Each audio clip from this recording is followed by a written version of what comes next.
"Get out," the man said. And before Emily Carter could understand what was happening, the truck door swung open and her bag hit the desert pavement. The engine growled. The tires screamed. And just like that, three strangers who had smiled at her for 4 hours drove away and left her standing alone on an Arizona highway, with nothing but the clothes on her back and the kind of silence that makes a person realize, for the first time in their life, that they have completely disappeared. If this is your first time here, welcome. Hit that subscribe button right now and follow this story all the way to the end. Because what happens next is going to change the way you think about strangers, judgment, and who really shows up when everything goes wrong.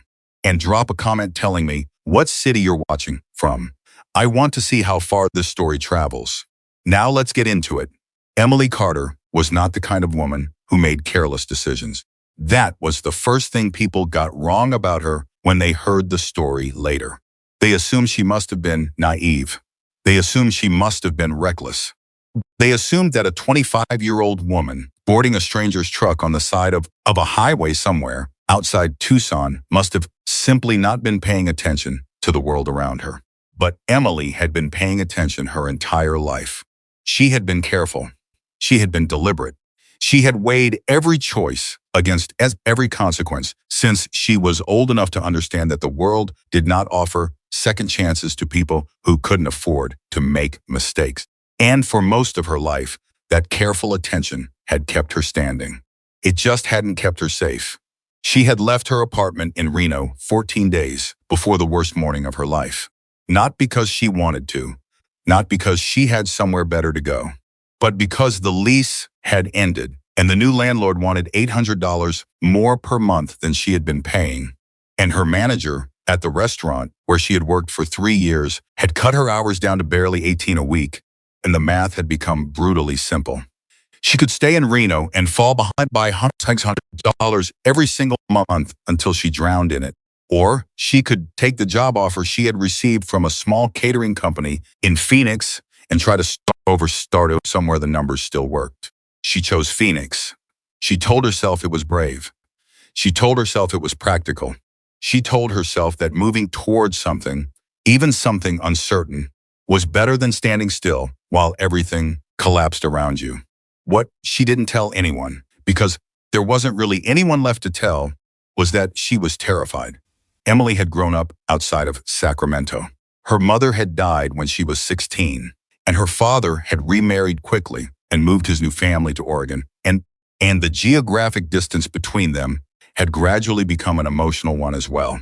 She had 2 cousins she spoke to occasionally, one friend from high school who had moved to New York and was busy building a life that looked nothing like Emily's, and a collection of coworkers and acquaintances who were kind enough in passing but didn't know her middle name, or her mother's favorite song, or the way she still sometimes cried in her car on the anniversary of the accident that had taken everything from her when she was a teenager.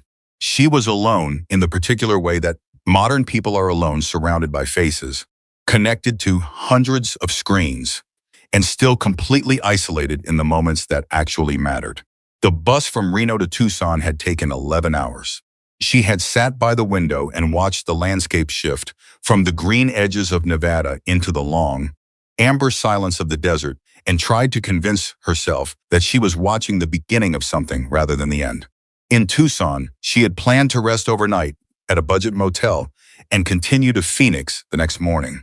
She had exactly $240 in cash, her debit card with a balance she didn't let herself check too often, a prepaid phone with a cracked screen that had been running low on minutes for 3 days, and a small canvas bag packed with 2 changes of clothes, a toiletry kit, a notebook she had carried since she was 19, and a photograph of her mother taken at a county fair the summer before she died. That photograph was the only thing she was genuinely afraid of losing. Everything else could be replaced. The diner was called Sunnyside, which Emily had thought was either a very hopeful name for a building sitting beside a sun-scorched highway or a very honest one. She had stopped there for breakfast because the motel checkout was at 10 and her bus to Phoenix didn't leave until 2 in the afternoon, and she had 4 hours to fill and no real plan for filling them. She ordered scrambled eggs and coffee and sat in a corner booth and watched the other customers the way she always did in unfamiliar places quietly, carefully, reading the room the way her mother had taught her. Her mother had always said that you could learn everything important about a person in the first 60 seconds if you knew what to look for. The way they treated the person taking their order. The way they held their body when they thought nobody was watching. The way their eyes moved when a stranger walked through the door. Emily had never stopped doing it. She had just started trusting her instincts a little less than she should have. Vanessa Cole sat down across from her without being invited. That was the first thing. The small thing that Emily registered, and then because smilings, and the smile looked warm, and the diner was crowded, and sometimes people just sat down at your table because there was nowhere else to go. Emily understood that. She had done it herself. "You look like you're going somewhere," Vanessa said. Not a question. An observation delivered in a friendly tone that felt like an opening rather than an intrusion. Emily looked at her. Vanessa was maybe 35, with dark hair pulled back and a pair of silver hoop earrings and clothes that looked comfortable rather than stylish. She was pretty in a way that felt effortless, and she had the kind of easy confidence that made people want to keep talking to her even when they couldn't quite explain why. "Phoenix," Emily said. Eventually, Vanessa laughed. "You waiting on something? Just a bus." "Not until 2. You've got hours." Then, Vanessa flagged down the waitress and ordered a coffee like she had been sitting there all morning. "I'm Vanessa. I'm actually heading toward Phoenix myself. Well, north of it, really. But we're passing through," Emily asked. "Me and a couple of guys I work with." Vanessa tilted her head toward the front window where a white truck was parked along the shoulder. "Construction survey crew. We go back and forth out here about twice a month." Emily looked at the truck. It was large and white and dusty, the kind of vehicle that belonged to a company that did outdoor work. Through the windshield, she could see 2 Sioux figures in the front seat. One of them was looking at his phone.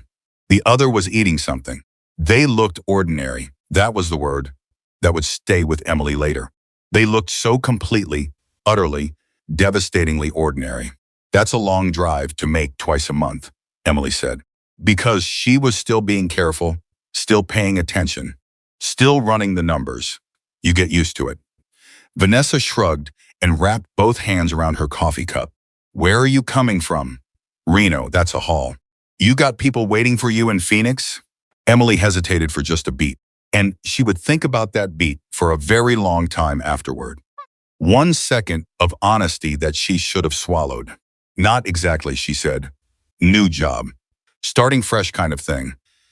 Vanessa's face did something that Emily read as sympathy.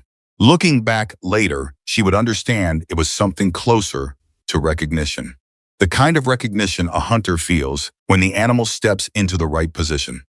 "I know all about that," Vanessa said quietly. "I left Albuquerque with $90 and half a tank of gas about 4 years ago. Best thing I ever did. Worst week of my life getting there." She smiled. "Where are you planning to stay when you get to Phoenix?" "I've got a contact there. Someone from the catering company. She said she could help me find a place once I land." "Well, listen." Vanessa lowered her voice slightly, like she was sharing something personal rather than practical. "I know this sounds fast, and you don't have to say yes.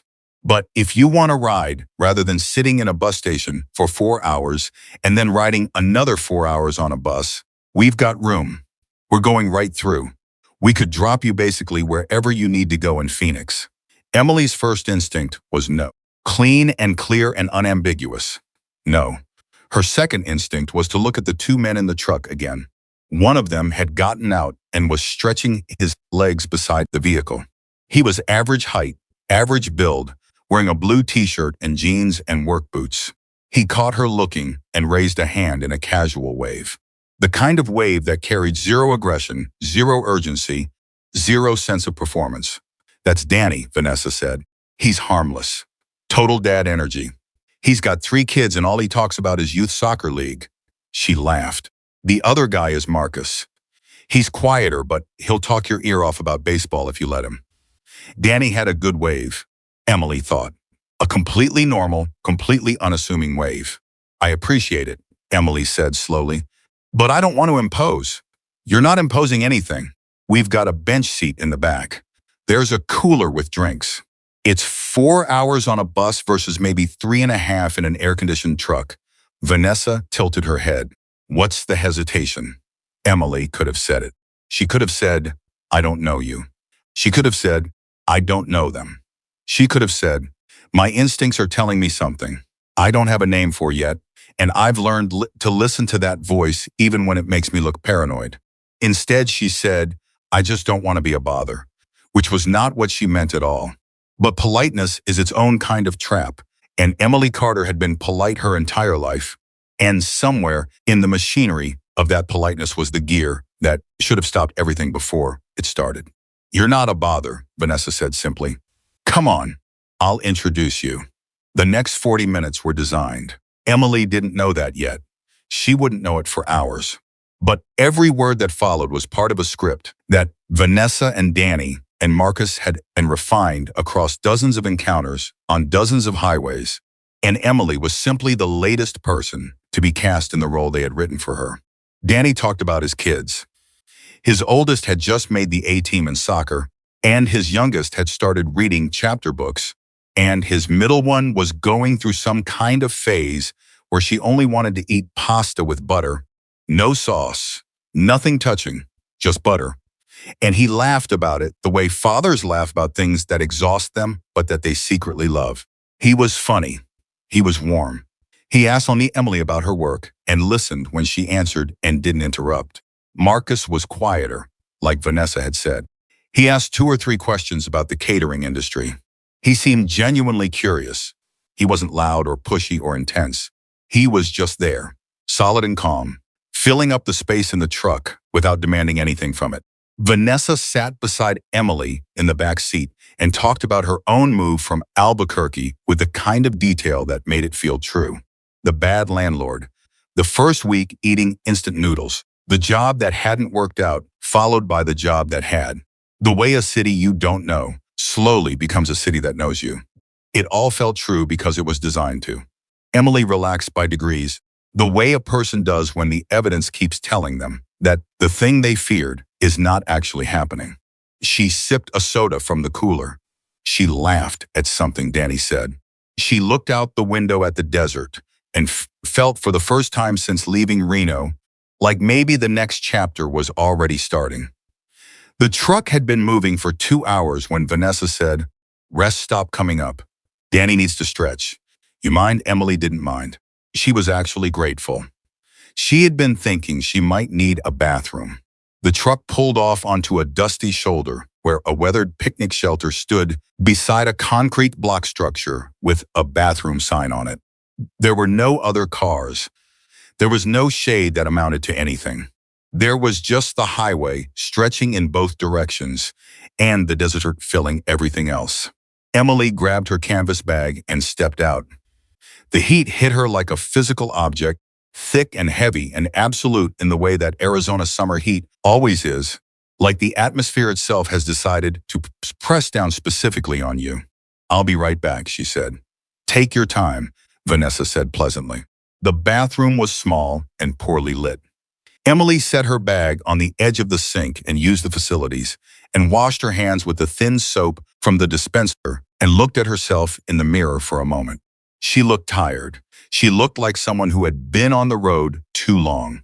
But her eyes were still clear, and she was still standing, and she thought privately that this was going to be okay. She was gone maybe 4 minutes. When she came back out, the truck was gone. She stood at the edge of the parking area and stared at the empty space where it had been. Her brain simply refused to process the information for several seconds. It offered her alternative explanations. It suggested that maybe they had pulled forward. Maybe they had turned around. Maybe Danny had driven to get gas and would be right back. But the highway was empty in both directions as far as she could see.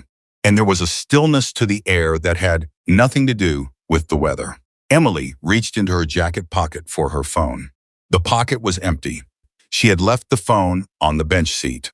She had set it down when she reached for the soda from the cooler, and she had not picked it up when she grabbed her bag. And she had been 4 minutes in a bathroom, while three people she had known for less than 3 hours made a calculated decision about who she was and what she had and what they could take from her. She checked her bag, both hands moving fast, heart starting to understand something that her mind was still refusing to accept. Clothes were there. The toiletry kit was there. The notebook was there. Her wallet was not. She dumped the entire contents of the bag onto the picnic table. Clothes, deodorant, a paperback novel she'd been trying to finish for 3 months, her notebook, a hair tie, a travel-size hand lotion, and the photograph of her mother in the clear plastic sleeve she had kept it in for 9 years. No wallet, no phone, no identification, no cash, no debit card.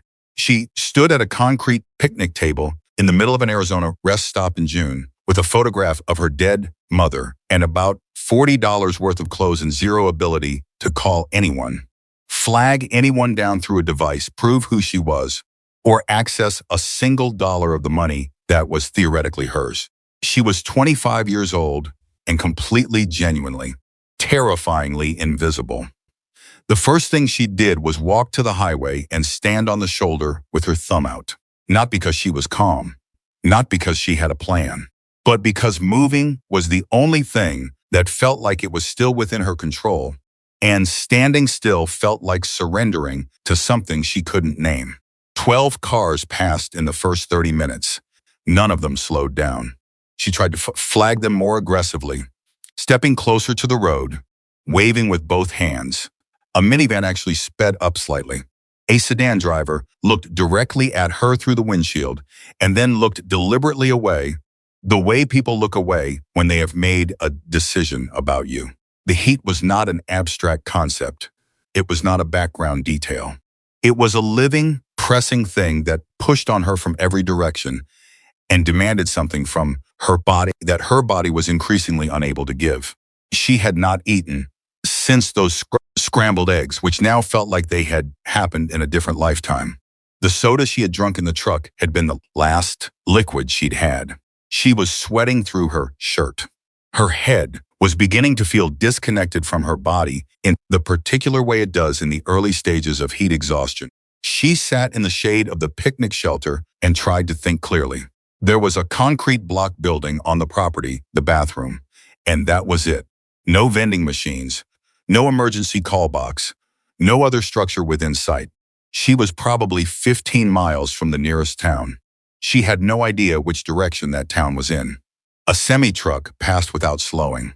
A pickup truck passed without slowing. An RV with a bumper sticker about visiting all the national parks passed without slowing. Emily put her face in her hands. She was not crying yet.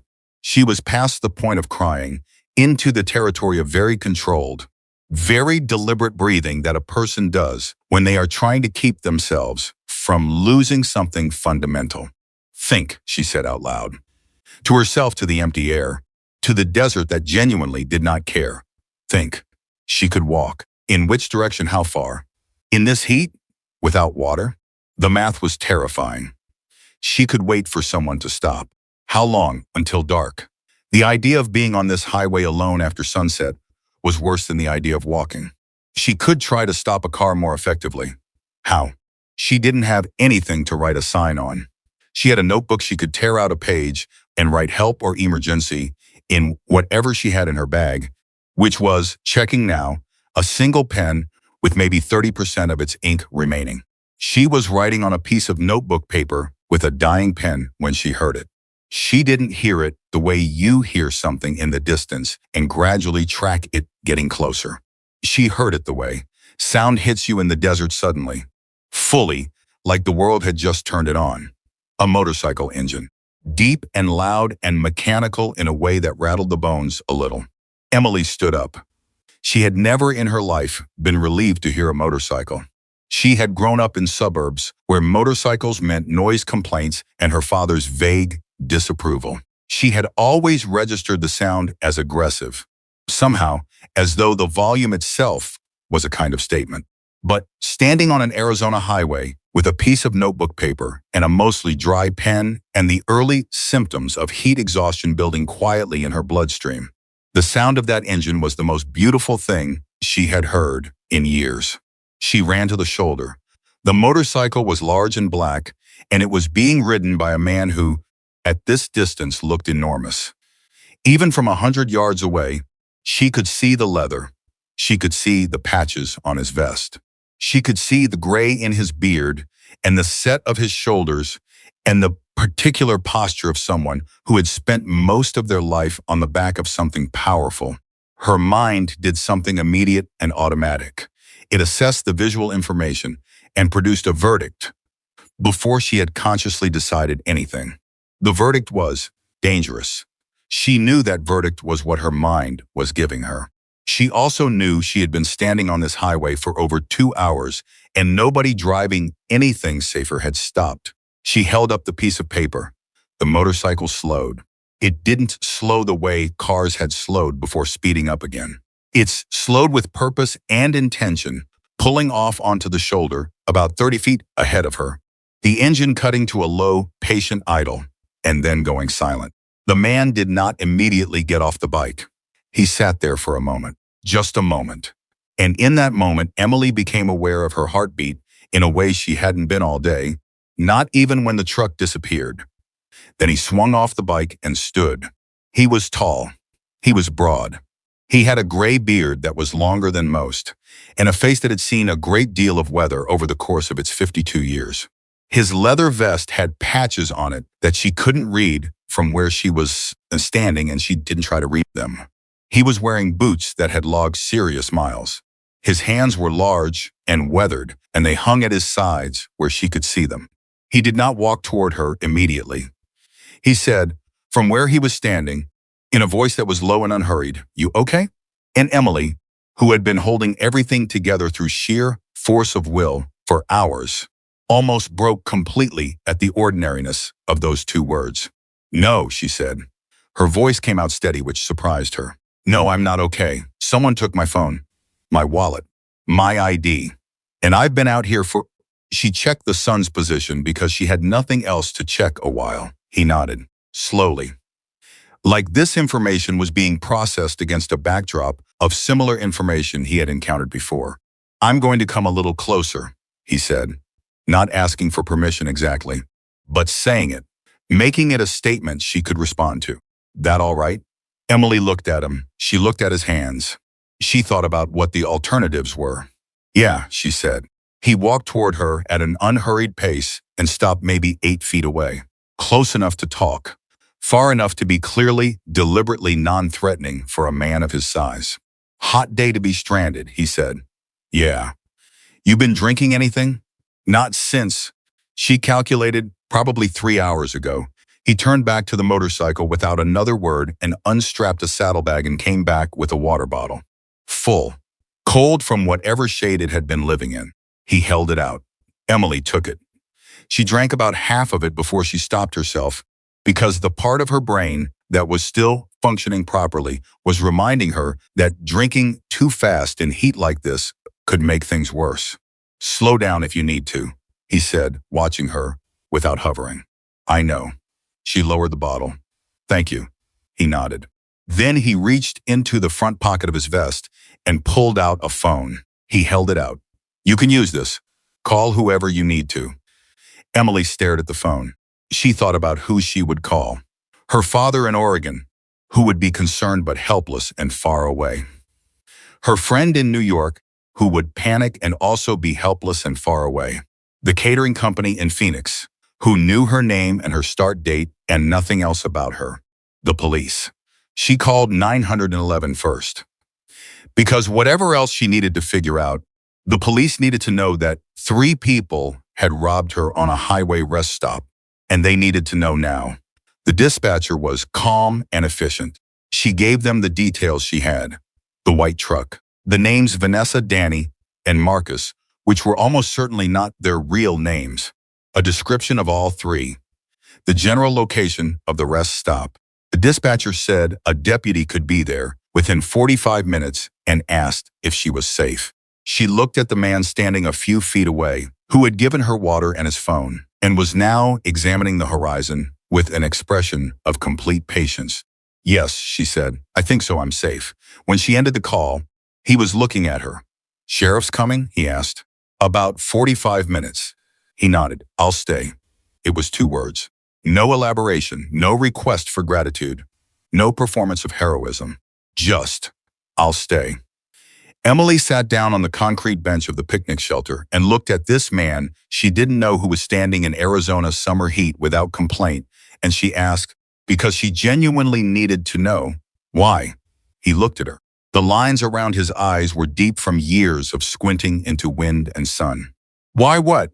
Why are you staying? You don't know me." He was quiet for a moment. He didn't rush to fill the silence with something reassuring or practiced. "Nobody should be out here alone," he said finally. "That's the only reason I need." Emily looked down at the water bottle in her hands. She looked at the photograph of her mother that she had placed on the table when she dumped out her bag and hadn't put back yet up. Her mother's face caught in a perfect moment of uncomplicated joy at a county fair on a day before everything changed.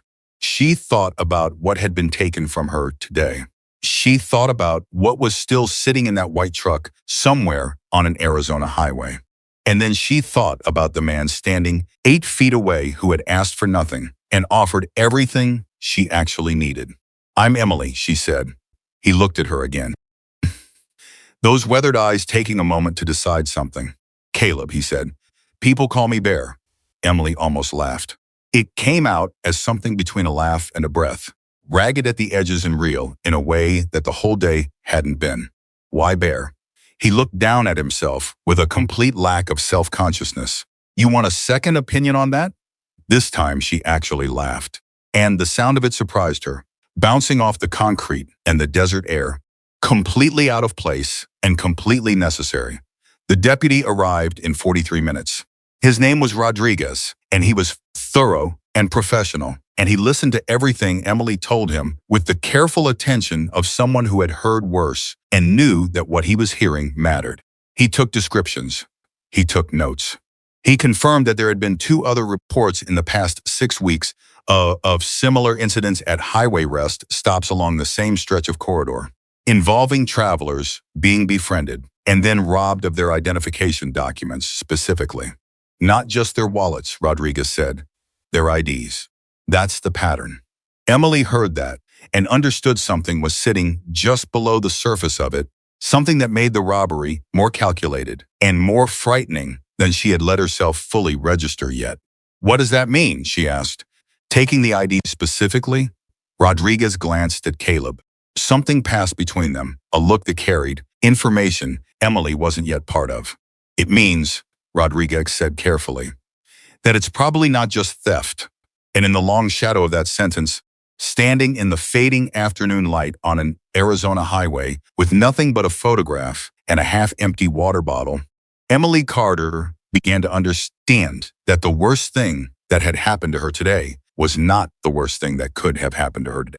That understanding would change everything about what came next.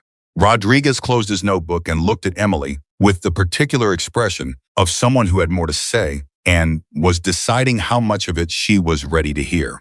"We're going to need you to come to the station," he said. "Give a full statement.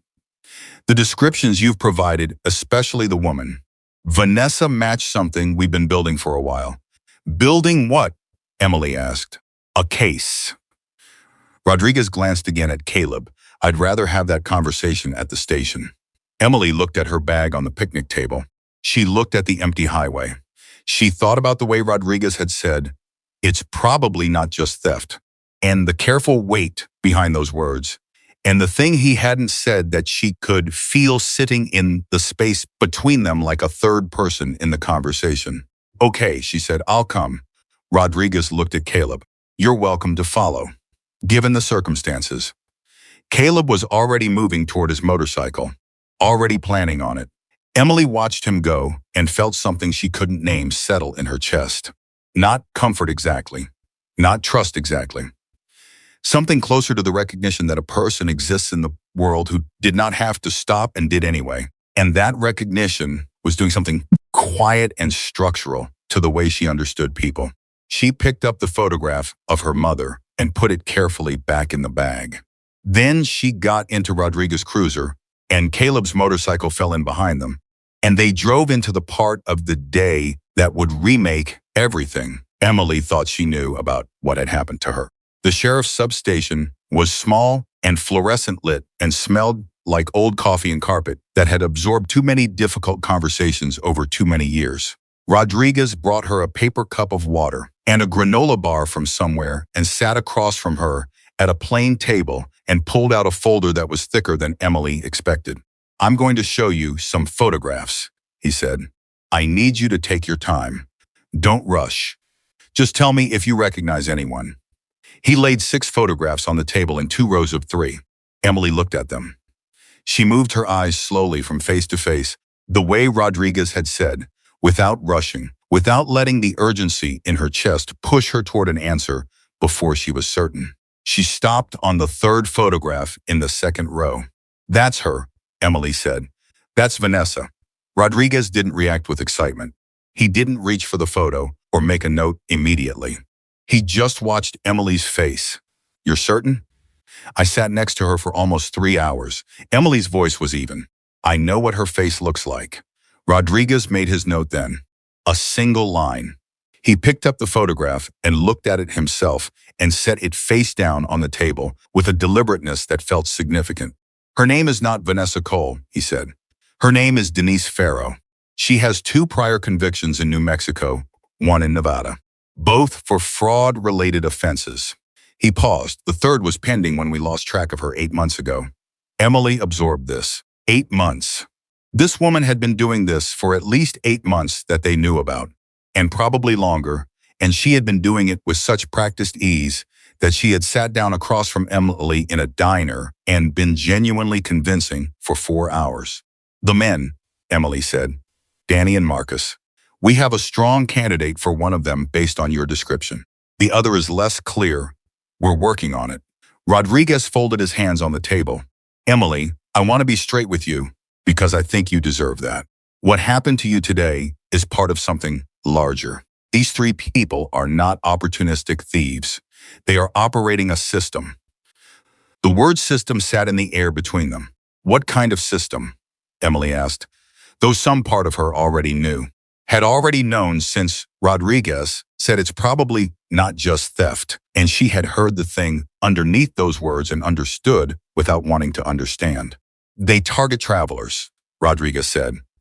"Specifically travelers who are moving between cities, who don't have strong local connections, who appear to be starting over or passing through. They make contact in a public place. They establish rapport. They gather information where you're going, whether anyone is expecting you, what your situation is." He kept his eyes on her. "And then they take your identification." "Why thy ID specifically?" Emily asked for the 2nd time. "Because a wallet can be replaced in a day. A phone can be replaced in a day." Rodriguez paused. "An identity takes a lot longer, and in the time it takes to replace it, a person without ID cannot get a job, cannot rent an apartment, cannot access certain services, cannot prove who they are to anyone who requires proof. They become dependent, vulnerable, disoriented. And people in that position," he stopped. Emily finished the sentence herself, inside her own head, in the silence of the fluorescent-lit room. "People in that position can be guided. They were going to come back," she said. It wasn't a question. Rodriguez looked at her steadily. "We believe the robbery is not the end of the operation. It's the beginning." The granola bar sat untouched on the table in front of her. Emily was aware of her hands, which were very still in her lap, and the blood moving through her body, and the specific quality of the silence in that room, which was the silence of someone who has just understood something they can't ununderstand. "They were going to come back and offer help," she said slowly. "Working through it. After leaving me there, they were going to circle back, offer a solution. Something that would look like rescue." Rodriguez said nothing. His silence was confirmation. "And the price of that solution? We don't know the full extent of what they've demanded of previous victims," Rodriguez said. What we know is that 3 people who appear to fit the description of your 3 have been connected to 4 disappearances along this corridor in the past 18 months. Emily's head came up. Disappearances. People who were reported missing by family members. 2 were found within a few weeks, disoriented, in cities they hadn't planned to go to. 1 turned up 6 months later in a work situation that she described as coercive. Rodriguez kept his voice careful and professional. 1 has not been found. The room was very quiet. Emily thought about the highway, the empty stretch of it, the way the truck had waited until she was 4 minutes away from it, far enough that running would have been useless. She thought about the timing of it, not random, not impulsive, but precise, practiced, the particular evil of something done by people who have done it many times before and gotten good at it. She thought about the photograph of her mother in her bag, the one thing they hadn't taken because it had no monetary value and no identification value, and they had not realized what it was worth. She thought about the woman Rodriguez had said turned up 6 months later in a work situation she described as coercive. She thought, that was supposed to be me. The cold that moved through her then had nothing to do with the air conditioning in the room. I need some air, she said. Her voice was still steady. She was proud of it for being steady, because the rest of her was not. Take your time, Rodriguez said. I'll get more water. She stood up and walked out of the interview room into the corridor of the substation, and Caleb was sitting in a plastic chair along the wall with his arms resting on his knees and his eyes on the floor. And he looked up when she came out, and something in his expression shifted when he saw her face. You all right? He asked. They were going to come back, Emily said, because she needed to say it out loud to a person who wasn't a law enforcement officer reading it from a folder. They rob people, and then they come back and offer help, and it's all connected. It's a whole, I know, Caleb said quietly. Emily looked at him. You know. Rodriguez called me while you were in there. He paused. We've talked before. About this stretch of highway. Emily sat down in the plastic chair beside him, not because she had decided to, but because her legs made the decision without consulting her. You've talked to him before. Not just him. There have been reports, people stopping at our chapter meetings, saying they'd seen things, heard things, near rest stops along the 10. Travelers who looked like they were in trouble. He looked at his hands. We've been paying attention. Emily processed this. How long? Couple of years of rumors. 8-9 months of something more concrete. And nobody she started and then stopped. Because the question felt bigger than what she could finish. Nobody had a clean line to the people doing it, Caleb said. Travelers don't stay. They move on, or they're too shaken to report, or they don't know what they'd even report, because the person who hurt them looked like someone who was helping them. He looked at her directly. You'd be surprised how often the people who could crack something open are the ones who walk away because they think they were just unlucky. Emily sat with that for a long moment. Rodriguez said, one person still hasn't been found, she said. Caleb nodded. For 18 months, yeah. Emily stared at the wall. The fluorescent light in the corridor made everything look slightly less real than it was. Or maybe that was just the particular texture of the day she was having. She couldn't be entirely sure. I'm not walking away, she said. Caleb looked at her, not with surprise. More like he was taking the measure of something he'd suspected was there. I heard you, he said. Rodriguez came back with water and found them both sitting in the corridor. And whatever he had read in Emily's face when he handed her the cup made him pull a chair over and sit with them rather than gesturing her back into the interview room. Tell me about the 4th person, Emily said. The one who hasn't been found. Rodriguez sat with the question for a moment. Her name is Carla Menzies, 29. She was traveling from El Paso to Flagstaff about 18 months ago.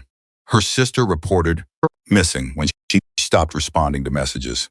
We have a report of a white truck spotted near the rest stop where Carla last used her phone. He folded his hands. We have not been able to find Carla Menzies. Emily looked at Caleb. Caleb looked at Rodriguez.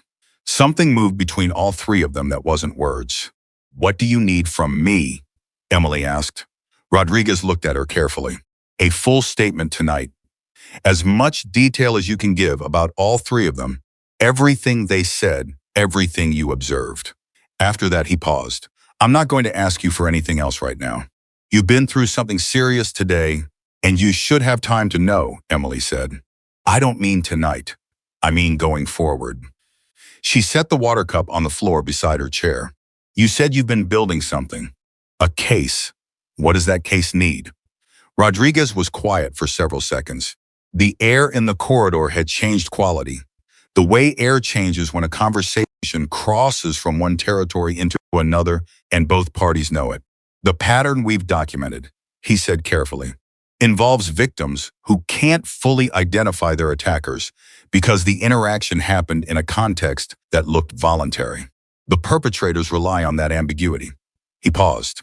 What a case like this ultimately requires is someone on the inside of the interaction who isn't a victim. Someone who can provide a connection between the contact moment and the subsequent operation. You need someone they've already made contact with, Emily said. Someone they think they've successfully disoriented. Someone they might try to come back to. Rodriguez said nothing. Emily turned to Caleb. Is that what he's not saying? Caleb looked at Rodriguez. That's what he's not saying.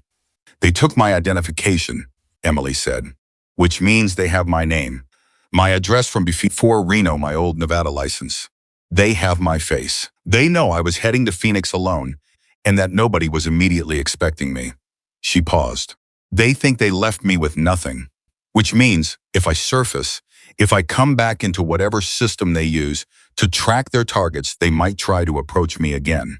Rodriguez leaned forward. Emily, I want to be very clear. What you're describing is something we would never ask a civilian to.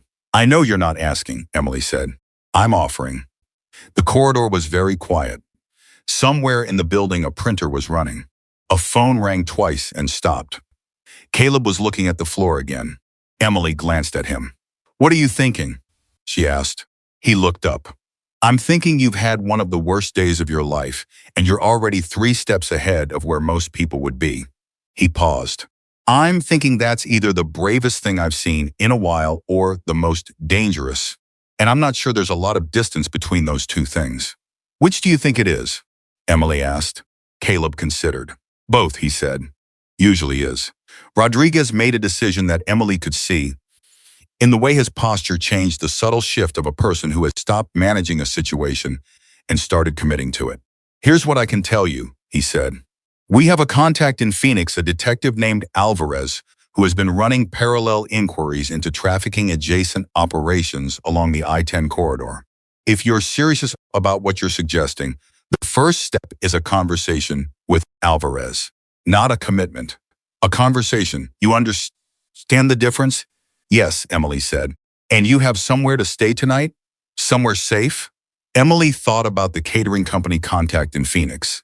She thought about calling her from a borrowed phone and explaining what had happened and asking for the help that had been theoretically available since before any of this began. She thought about the $240 that was now somewhere in a white truck and the debit card she would need to cancel and the bank account she would need to access through a process that would take time she didn't currently have. Not exactly, she admitted. Caleb said without any drama, my chapter's got a place, crash space, safe and clean. You can have it tonight. Emily looked at him. I don't need charity, she said. Not aggressively, just clearly. It's not charity, he said. I've got a spare room at the clubhouse that nobody's using, and it's got a lock on the door, and you can leave whenever you want, and nobody will bother you. That's it. That's all it is. He looked at her steadily. You had a hard enough day without adding one more stranger you have to figure out. I'm not a stranger. Rodriguez knows me. You know what I did and what I didn't do when I found you on that highway. That's the whole file.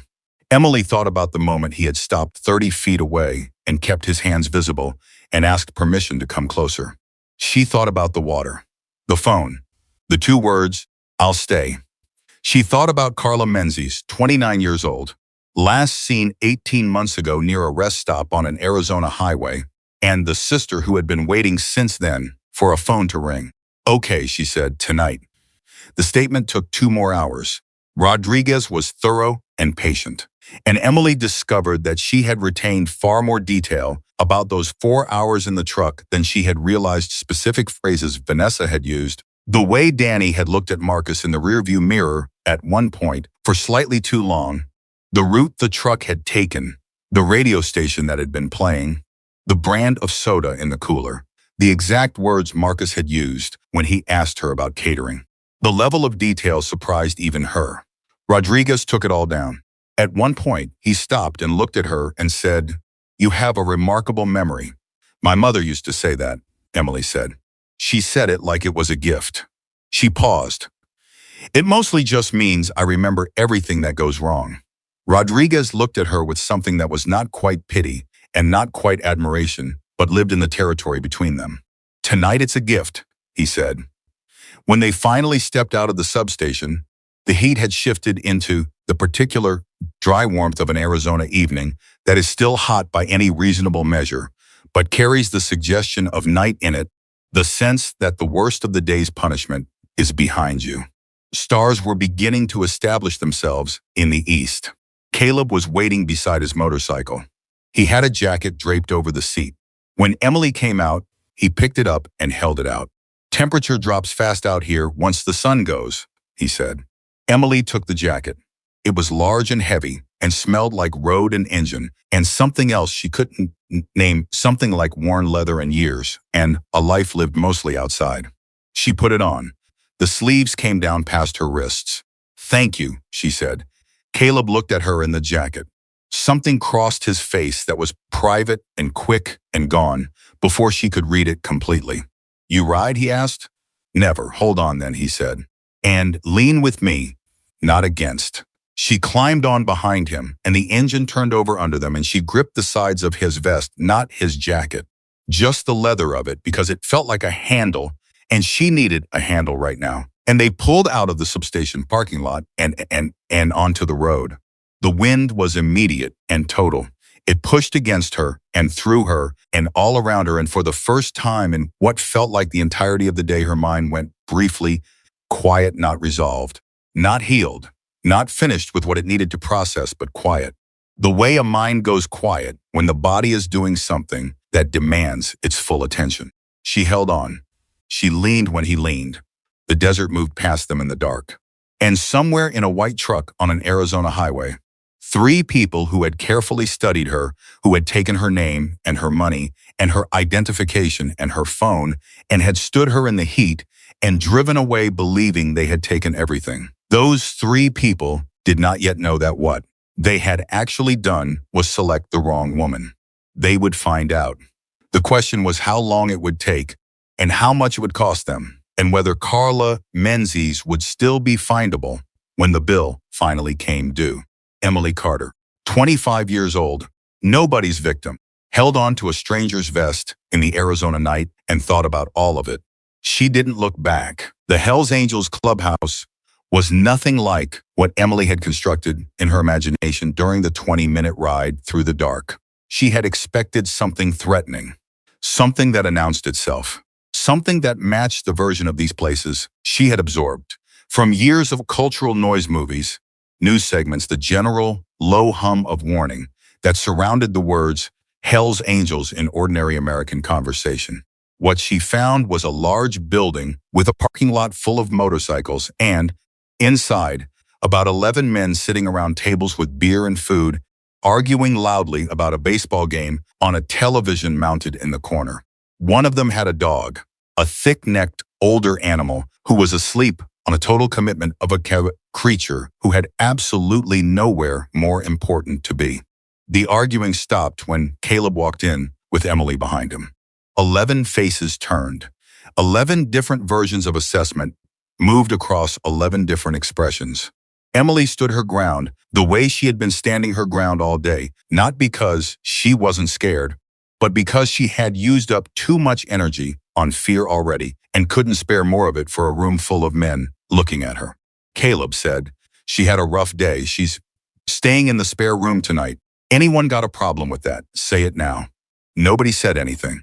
A man at the back of the room, heavyset, maybe 60, with a white beard that reached his collar, stood up and walked to the kitchen area and came back with a plate of food. He set it on the table closest to Emily without a word and went back to his seat. "That's Hector," Caleb said quietly.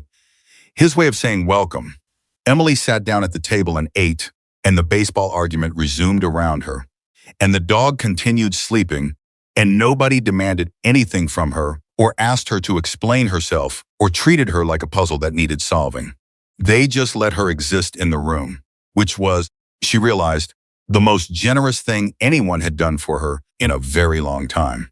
She finished eating, and Caleb showed her the spare room, small, clean, a bed with a real mattress, and a lock on the door exactly as promised. And she sat on the edge of the bed in the dark for a while without turning on the light, just letting the day settle into her bones, the way difficult things do when you finally stop moving.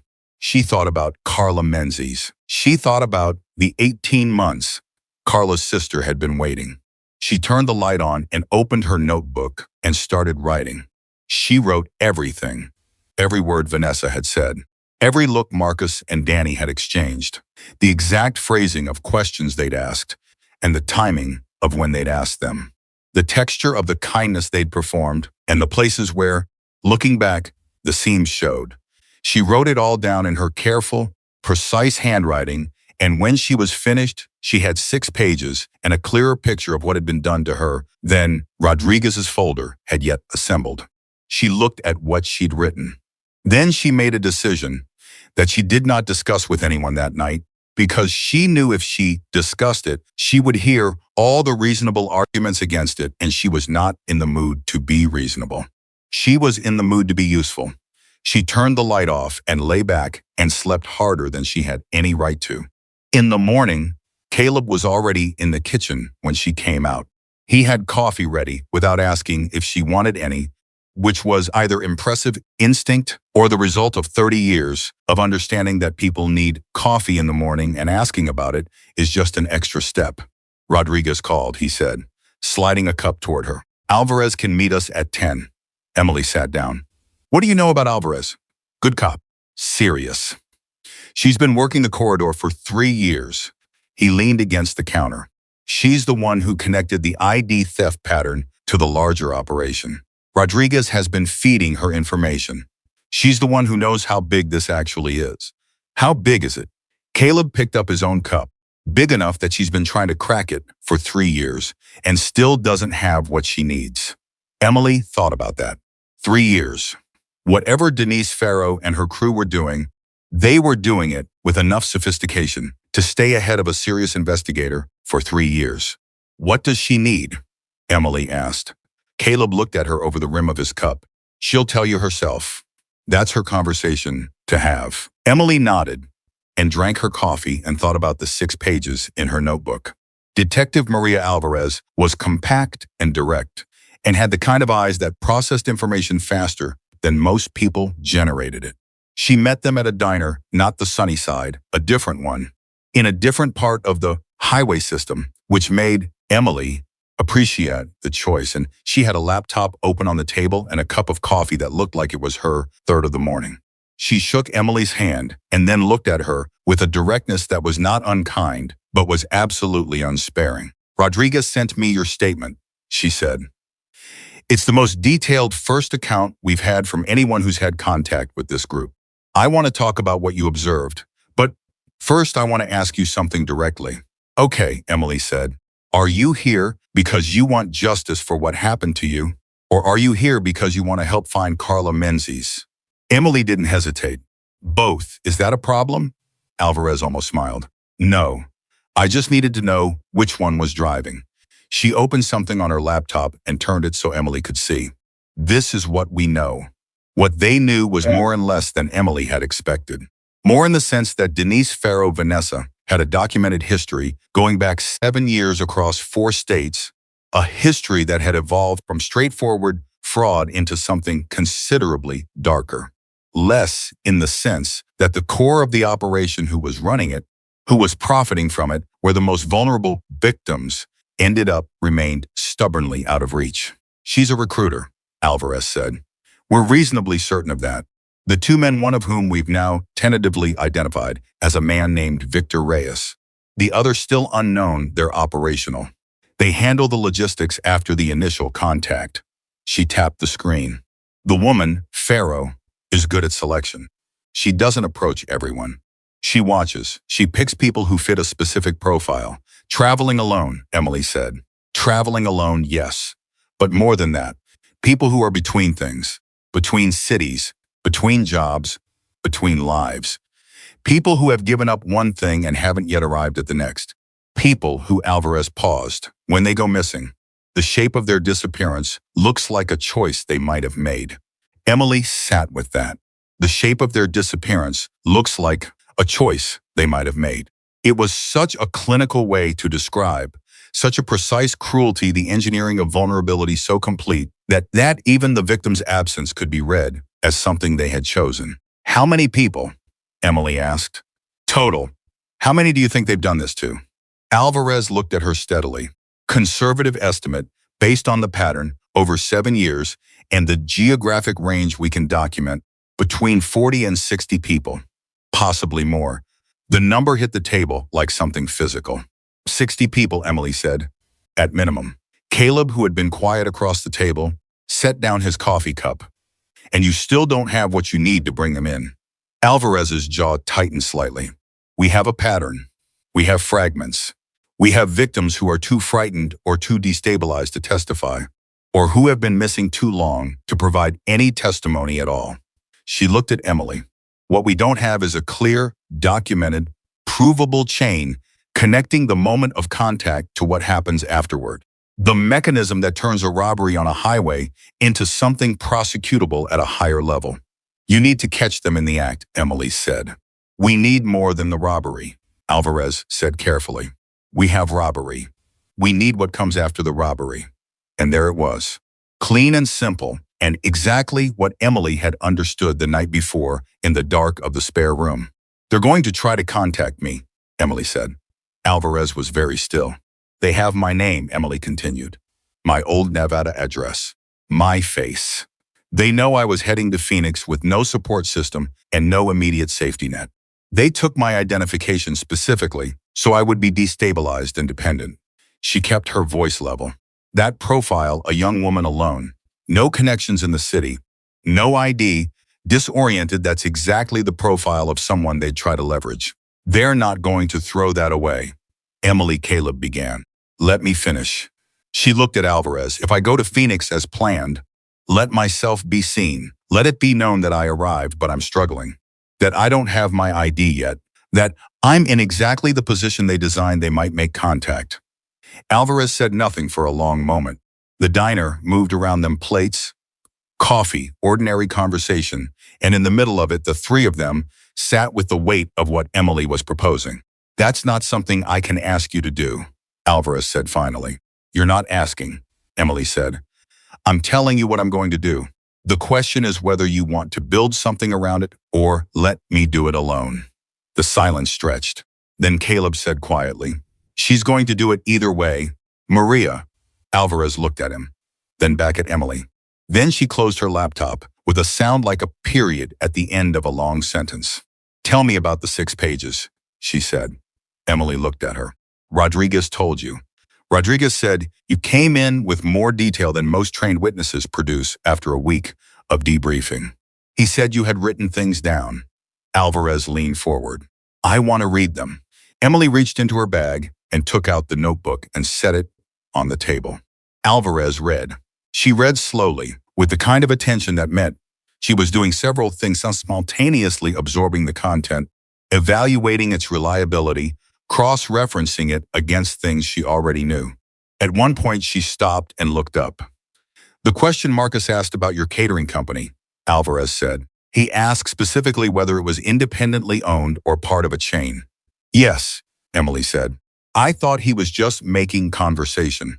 He was establishing whether there was a corporate HR department that would immediately report a new hire not showing up.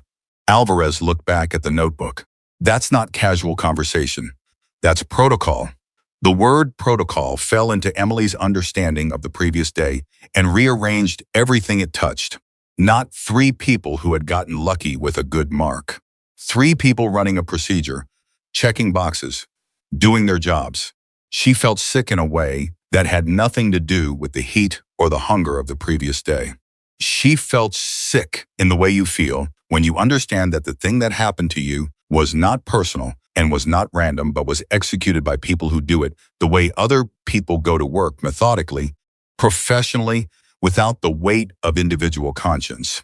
The other victims, Emily said, the ones who were found disoriented in other cities, did any of them describe someone approaching them afterward, offering help? Alvarez looked up from the notebook. Two of them did. In both cases, it was a different person than the one who made initial contact. A third party who seemed to appear coincidentally and offered very specific assistance: housing, work, transportation. So Farrow and her crew do the first contact and someone else closes the loop, Emily said. Someone we haven't identified yet. Someone we haven't identified yet, Alvarez confirmed. Caleb leaned forward now. That's the person you really need. That's the person we really need, Alvarez agreed. And the only way to surface that person is to create the conditions under which they'd make contact, Emily finished. Another silence. This one longer. Alvarez had stopped reading the notebook and was looking at Emily with an expression that was doing several things at once, calculating, weighing, something that might have been the early form of respect. I'm going to make some calls, Alvarez said. I'm going to talk to my supervisor, and I'm going to talk to Rodriguez, and I'm going to spend about 4 hours deciding whether what you're proposing is something I can structure safely. She paused. While I'm doing that, I want you to stay somewhere secure and not make any moves on your own. Can you commit to that? Yes, Emily said then. While you're making your calls, will you also check something for me? What? Carla Menzies. Whatever you have on her. I want to understand what her situation looked like before she disappeared. What her profile was. Whether it matches mine. Alvarez looked at her for a moment. Why does it matter if it matches yours? Emily met her gaze. Because if it does, then I know exactly what they're going to try to do to me. And if I know what they're going to try to do, I know how to let them think it's working. Alvarez nodded slowly. I'll check. She left money on the table and took the notebook. With her, Emily had offered it without being asked and walked out of the diner with the particular stride of someone who has a great deal to do and has already begun doing it in their head. Emily and Caleb sat across from each other in the booth. You should tell me to go home, Emily said. You don't have a home to go to right now, Caleb said. Not unkindly, just accurately. You should tell me this is too dangerous. It is too dangerous. He looked at her directly. You're still going to do it? Yes. Then what's the point of me telling you? Emily looked at him. At this man who had asked permission to approach her on a highway and given her water and stayed and never asked for anything in return, and who was currently sitting across from her in a diner at 10:30 in the morning helping her plan. Something that a reasonable person would walk away from. Why are you still here? She asked. She didn't mean the diner. You stopped on a highway. You did the right thing. You could have handed me off to Rodriguez and gone back to your ride, and that would have been more than most people would have done. Caleb was quiet for a moment. He turned his coffee cup slowly on the table. You know what the worst part of riding that highway is? He said finally. Not the heat, not the distance. It's passing someone who needs help and telling yourself there's probably someone else who'll stop. Probably someone better equipped. Probably someone whose whole life isn't going to complicate things for them. He paused. I spent about 15 years telling myself that. Before I stopped telling myself that, Emily studied him. What changed? He looked out the diner window, toward the highway they'd both driven in on. Found a woman stranded outside of Yuma. Must have been 7 years ago. Kept driving. Told myself the story. Somebody else will stop. Better for her anyway. He was quiet for a beat. She wasn't found for 3 days. She was fine eventually. But 3 days. That wasn't your fault, Emily said. No, he agreed. But I could have made it not happen. He looked back at her. There's a difference between those two things that I think about more than I'd like to. Emily understood the difference. She had been understanding versions of it her whole adult life, the gap between innocence and responsibility, between what you caused and what you could have prevented. She thought about Carla Menzies.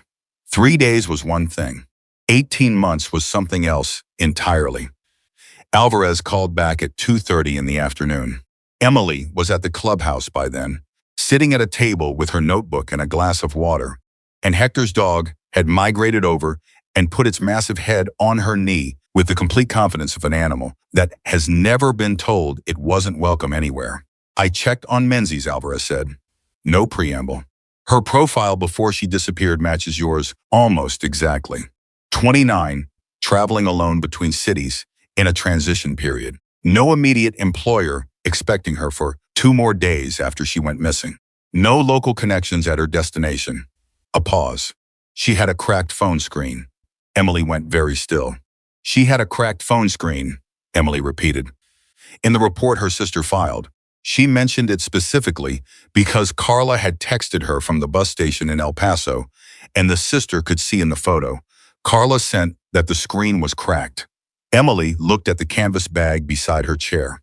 She thought about her own phone. The cracked screen that had been visible when she set it on the bench seat of the truck. The cracked screen that anyone watching her closely in the diner could have noted. That's how Farrow identifies the targets, Emily said. Partly. People with broken phones can't easily document things, can't take reliable photos, might have limited data, might be less likely to immediately reach someone through video call who could see where they were. That's what I think too, Alvarez said. It's one data point among several, but it fits. Another pause. Emily, I've spoken to my supervisor. We're willing to build a structure around your proposal, but I need you to understand some things very clearly before you say yes. Tell me, Emily said. This is not an undercover operation in the formal sense. You're a civilian. I cannot put you in a wire setup or provide physical backup in a way that won't compromise the operation. What I can do is establish a communication protocol, designate a handler you check in with on a schedule, and set up a rapid response capacity if you signal that you need it. Alvarez's voice was careful and deliberate. The risk is real. These people have done serious harm. If they figure out that you're not the destabilized victim they think they left on that highways, your situation could become dangerous very quickly. The dog had its head on Emily's knee. She put her hand on it without thinking. I understand, she said. I also need you to understand that there's no guarantee this works. They may never make contact. The person we're trying to surface may use channels we can't track. You could spend weeks in Phoenix doing this and come away with nothing. I understand that too, Emily said. And Carla Menzies Alvarez started again. I have to be honest with you. 18 months is a very long time. The statistical picture is not. She stopped again. I know what 18 months means, Emily said quietly. I'm not doing this because I think we're definitely going to find her alive. I'm doing this because her sister has been waiting for 1.5 years, and someone should be doing something, and I happen to be someone who can. A long silence on the line. You remind me, Alvarez said finally, of the reason I took this job. What was that? I had a cousin. She went missing for 11 days when I was 17. She came back. But those 11 days, Alvarez's voice was steady and professional, and underneath it was something that had never fully healed. Those 11 days were the longest of my family's life. And I kept thinking, someone should be doing something. Someone with resources, someone with authority, someone who knows how these things work. A pause. Then I figured out I could become that person. Emily listened to this and felt the specific weight of it, the way certain experiences shape you not by breaking you, but by pointing you somewhere you might not have found on your own. When do we start? Emily asked. Tomorrow morning, Alvarez said. I'm going to need tonight to set up the communication protocol and brief my supervisor on the specifics. You stay at Caleb's location tonight, and I'll come to you at 8. Okay. Emily. Alvarez's voice changed slightly, became something more direct. There's one more thing you need to know. When I checked Carla Menzies' file more thoroughly, I found something Rodriguez didn't have. Emily's hand tightened slightly on the phone. What? 2 weeks before Carla disappeared, a woman matching Denise Farrow's description was reported at a truck stop 20 miles from the rest stop where Carla was last seen. The person who reported her said she was talking to a young woman traveling alone. The young woman got into a white truck. Okay, Emily said. So they were running the same approach in the same area. Yes, Alvarez said. But that's not the thing. A pause that felt very deliberate. The truck that woman got into 18 months ago, the description from the witness at the truck stop white, late model, Arizona plates matches the description of the truck your three gave you yesterday to within the kind of detail that isn't coincidence. Emily went very still. It's the same truck, she said. Almost certainly, Alvarez said. The dog pressed its head more firmly against Emily's knee, as if it could feel the change in the room's energy. Emily looked at the wall. She thought about a white truck on an Arizona highway. She thought about it not as the vehicle that had been used on her, but as a vehicle with a history, a vehicle that had made this particular trip more times than she could count, pulling up to rest stops and diners and bus stations, carrying people who would never arrive where they planned to go. She thought about Carla Menzies getting into that truck. She thought about the door closing. That truck is still out there, Emily said. Yes, Alvarez said, it is. Emily looked at her notebook, at the 6 pages of careful, precise observations, at the handwriting that her mother had called too neat for someone her age, which was the kind of thing Mother said that was really just a way of saying, I see you. I see the particular way you move through the world. I'm proud of the details. Then we need to find it, Emily said. And somewhere in the gap between what she said and what she meant, between finding a truck and finding the person who had been in it 18 months ago, Emily Carter committed to something that was bigger than justice for herself and more necessary than safety for herself and more important than anything she had been heading toward when she stepped onto a bus in Reno with $240 and a photograph and the stubborn, battered, completely unkillable belief that things could still get better. She was right about the belief. She just hadn't known yet what it was going to cost her to prove it. Alvarez arrived at 8 the next morning with 2 cups of coffee, a folder, and the look of someone who had not slept more than 4 hours but was running on something stronger than caffeine, the specific fuel of a person who has spent 3 years waiting for a door to open and has just heard a knock. She sat across from Emily at the clubhouse table and opened the folder without ceremony. Here's what we're building, she said. You arrive in Phoenix as planned. You make contact with your catering company employer. Her name is Sandra Cho. I've already spoken to her. She understands the situation and she's agreed to cooperate. Sandra tells you the job start date has been pushed back 2 weeks due to a venue scheduling issue. That gives you a reason to be visibly without immediate income, visibly without a firm plan. That's the bait, Emily said. That's the conditions, Alvarez corrected. You're not actively doing anything. You're simply existing in the state they believe they left you in. Vulnerable, disoriented, without documentation. She slid a sheet across the table. This is your check-in schedule. Every 8 hours, you send a text to this number with a code word. Green means everything is normal. Yellow means something feels off, but you're okay. Red means you need immediate response. Emily looked at the sheet. 3 colors, 3 words. The architecture of safety reduced to its most essential form. What's the response time on red? She asked. 12 minutes. I have a unit positioned at rotating points within the Phoenix grid. Alvarez looked at her directly. I want you to understand that 12 minutes is not a guarantee. 12 minutes is the best I can do. I understand, Emily said. Caleb, who was standing near the kitchen doorway with his arms crossed and an expression that was doing a poor job of concealing what it actually contained, said, I want to be in Phoenix. Alvarez looked at him. Caleb, not as backup. Not officially, he pushed off the wall. I know people in Phoenix. I can be around without being around. I've been doing that on these highways for 20 years, and nobody pays attention to a biker in Arizona. He met Alvarez's eyes. You know I'm right. A beat of silence. Alvarez and Caleb looked at each other with the particular familiarity of 2 people who have disagreed before and found their way to the same side often enough to have a shorthand. You stay back, Alvarez said. You don't engage unless Emily signals and I authorize. You are not law enforcement. Never said I was, Caleb said.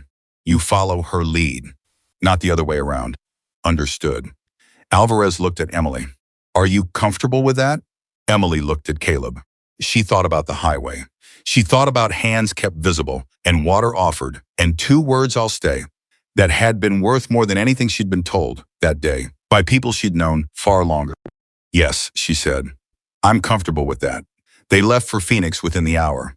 The catering company was real, and Sandra Cho was a small, sharp woman in her 40s who shook Emily's hand and then held it for a second, longer than a handshake required, which was the handshake of someone who knows they're holding the hand of a person who has been through something and wants to acknowledge it without making it the whole conversation. 2 weeks delay, Sandra said, sitting across from Emily in her small office. That's what I'll tell anyone who asks. The venue had a conflict. She looked at Emily steadily. For what it's worth, there is no delay. Your job is here when this is over. Same start date we discussed. Emily felt something loosen in her chest that had been knotted there since Reno. Thank you. Don't thank me. Sandra shook her head. My niece disappeared for 3 months 6 years ago. Different situation, different city, same feeling of nobody doing enough. She paused. So thank you for doing this. Emily moved into a budget motel 2 blocks from a bus station chosen by Alvarez for its visibility and its position along a route where 2 of the previous victims had been recontacted. She paid cash, using money Alvarez had arranged through a department fund that would be logged as operational expense. She had a prepaid phone with a cracked screen. Alvarez had found one specifically, and the way someone moves who is doing their best and barely managing it. She ate at diners. She sat at the bus station. She went to the public library and used the computers, which was where people without reliable phone access went, which meant it was also where people who targeted people without reliable phone access went. She sent her check-in texts. Green. Green, green. 3 days passed and nothing happened. On the 4th day, Caleb called her on the prepaid phone. How are you doing? He asked. Fine, Emily said. Then bored. And that feels like the wrong thing to feel. Boredom is good, he said. Boredom means nothing is happening that shouldn't be. Has anything come through your channels?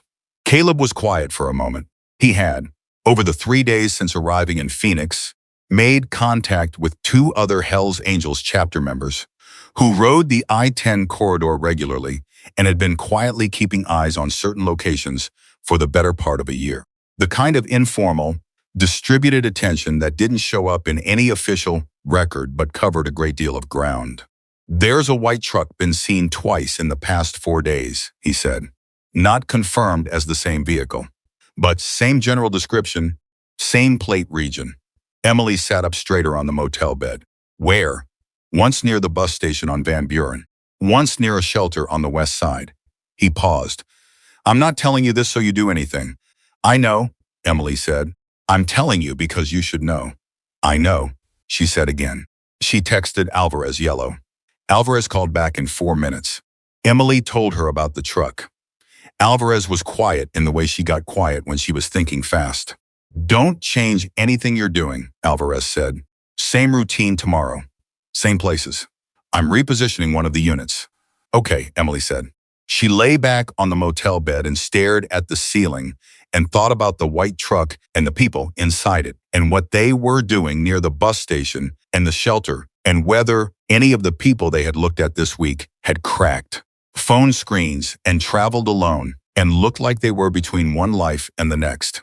She thought about whether she was close or whether she was nowhere, which was the particular torture of a waiting game, not knowing if the patience was building to something or simply being consumed for nothing.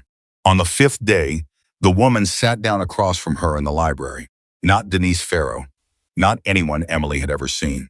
A woman, maybe 40, with light brown hair and quiet clothes and a way of carrying herself that was designed to look unthreatening, which is different from actually being unthreatening, and Emily had spent enough time with Vanessa Cole to know the difference.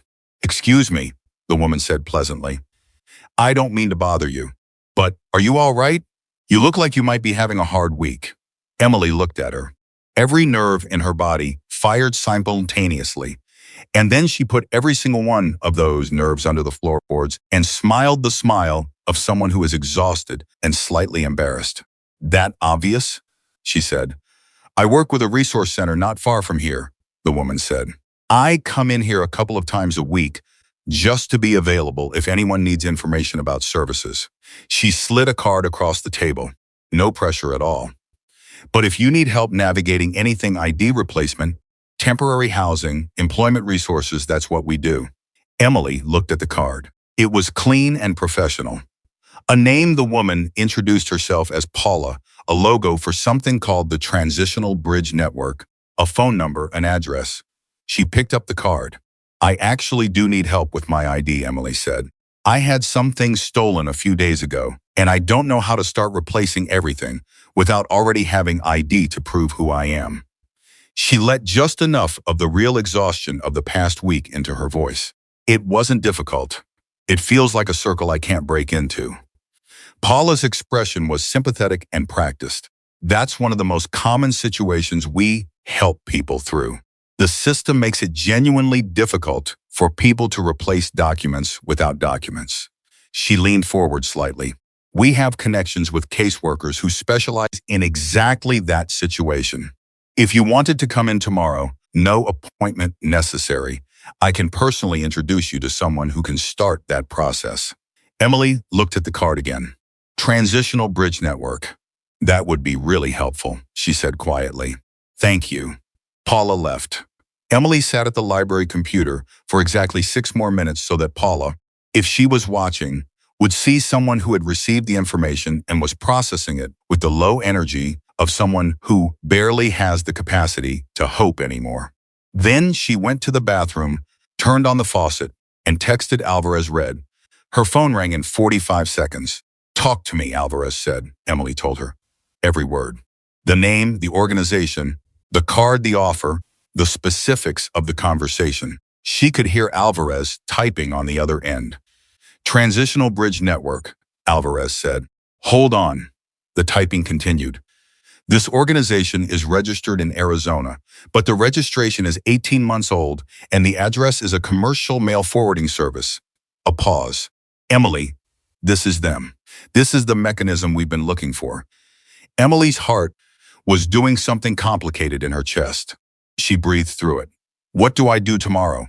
You go, Alvarez said immediately. You go and you meet whoever they introduce you to, and you let them offer whatever they're going to offer, and you do not agree to anything. You do not sign anything. You do not go anywhere with anyone. You get information names, locations, what they're proposing, and you get out. Another pause, and I will have eyes on that building before 8 in the morning. Okay, Emily said. Emily. Alvarez's voice shifted. This is the moment where I remind you that you can walk away right now. You've already given us the organization name. We can work from that without you going in. You said it yourself, Emily said. You need the chain. You need what happens inside, not just what's on the outside. Silence. I'm going tomorrow, Emily said. She called Caleb next. He picked up on the first ring, which meant he had been waiting for it. I heard, he said, which meant Alvarez had already called him. How long has this organization been on your radar? Emily asked. A pause that was slightly too long. There were rumors. Nothing specific. A couple of people in the chapter mentioned seeing a card like that. Didn't know what it connected to. His voice was tight in a way she had not heard from him before. I didn't know it was this. It's okay, Emily said. It's not okay, he said. If I'd had the name sooner, Caleb, she stopped him. You stopped on the highway. You stayed. You got me to Rodriguez, and Rodriguez got me to Alvarez, and Alvarez found the thread.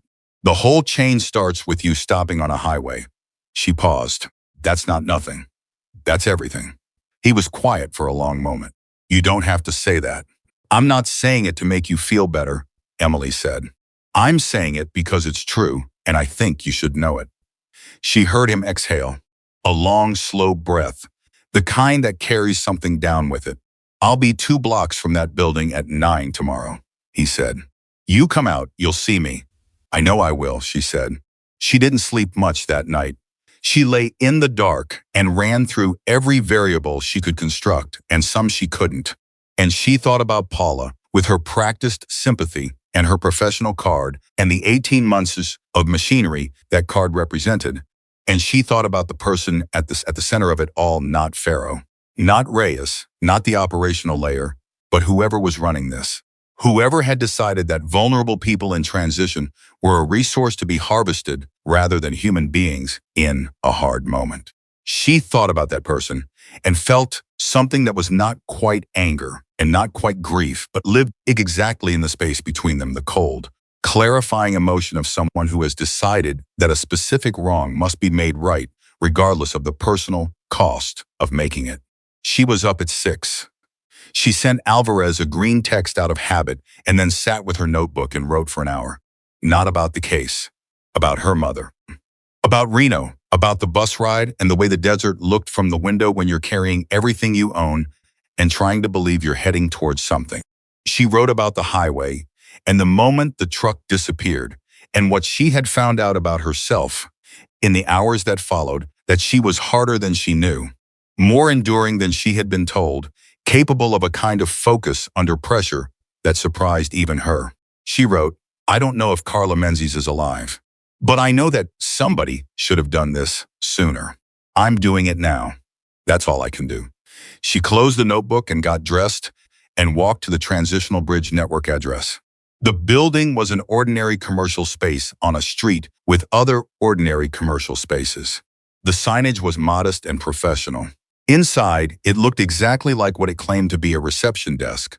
Chairs, a rack of informational pamphlets, a woman behind the desk who smiled when Emily came in and said Paula was expecting her. Paula came out from a back office and greeted Emily with warm efficiency and introduced her to a man named Gregory, who had the title of Resource Coordinator on the badge he wore, and who shook Emily's hand and guided her to a private office in the back. Gregory was polished. That was the word. He was dressed carefully and spoke carefully, and his office had the kind of details, a framed motivational quote, a small plant, a bowl of individually wrapped candies on the desk that were specifically designed to make a space feel safe and trustworthy and human. Emily noticed all of it with the part of her brain that had been noticing things her entire life and filed each detail with the precision of someone who intended to write it down later. "Paula tells me you've had a difficult few days," Gregory said. He had a way of leaning forward slightly when he spoke that was meant to project engagement and investment. "I want you to know that everything you share with us here is completely confidential." "Thank you," Emily said. She let her hands sit open in her lap, visible, slightly helpless looking. "Before we talk about document replacement, I'd like to understand your situation a little more fully." Gregory smiled. "The best help is specific help, in my experience. Can you tell me a bit about where you were heading when things went wrong?" She told him the version of the story that was true, but shaped the travel, the robbery, the missing identification, the delayed job start. She let herself sound more uncertain than she was. She let the tiredness in her eyes do more work than her voice. Gregory listened. He nodded. At the right moments he made small, sympathetic sounds. And then he asked the question that told Emily everything. "Do you have anyone in Phoenix who knows you're here?" His tone was perfectly calibrated, concerned, not predatory. "Family, friends, anyone who's checking in on you?" Emily looked at him with the specific expression of someone who is embarrassed to admit how alone they are. "Not really," she said. "That's sort of the situation." Gregory nodded slowly. He reached across his desk and opened a folder. "I want to tell you about a program we run for people in exactly your position. It's a supported housing arrangement, a network of homes where people who are rebuilding can stay while their documents are being processed and their employment situation stabilizes." He turned the folder toward her. There were photographs of houses, cheerful and well-lit and completely ordinary. "It's completely voluntary. You can leave at any time." Emily looked at the photographs. She thought about all the people who had looked at photographs like these and believed them. She thought about Carla Menzies looking at photographs like these. "That sounds amazing," she said carefully. "How does it work exactly?" "Like, What does a typical day look like for people in the program? Gregory smiled. Structured support. There's a coordinator at each property who helps residents navigate their documentation process, connects them with employment opportunities, provides transportation to appointments. He paused. It removes all the friction. The goal is to get you back on your feet as quickly as possible. And the employment opportunities, Emily said. What kind of work? It varies, Gregory said smoothly. Hospitality, domestic services, some manufacturing. We partner with businesses that understand that people in transition need flexibility. He said the words well. He had clearly said them many times.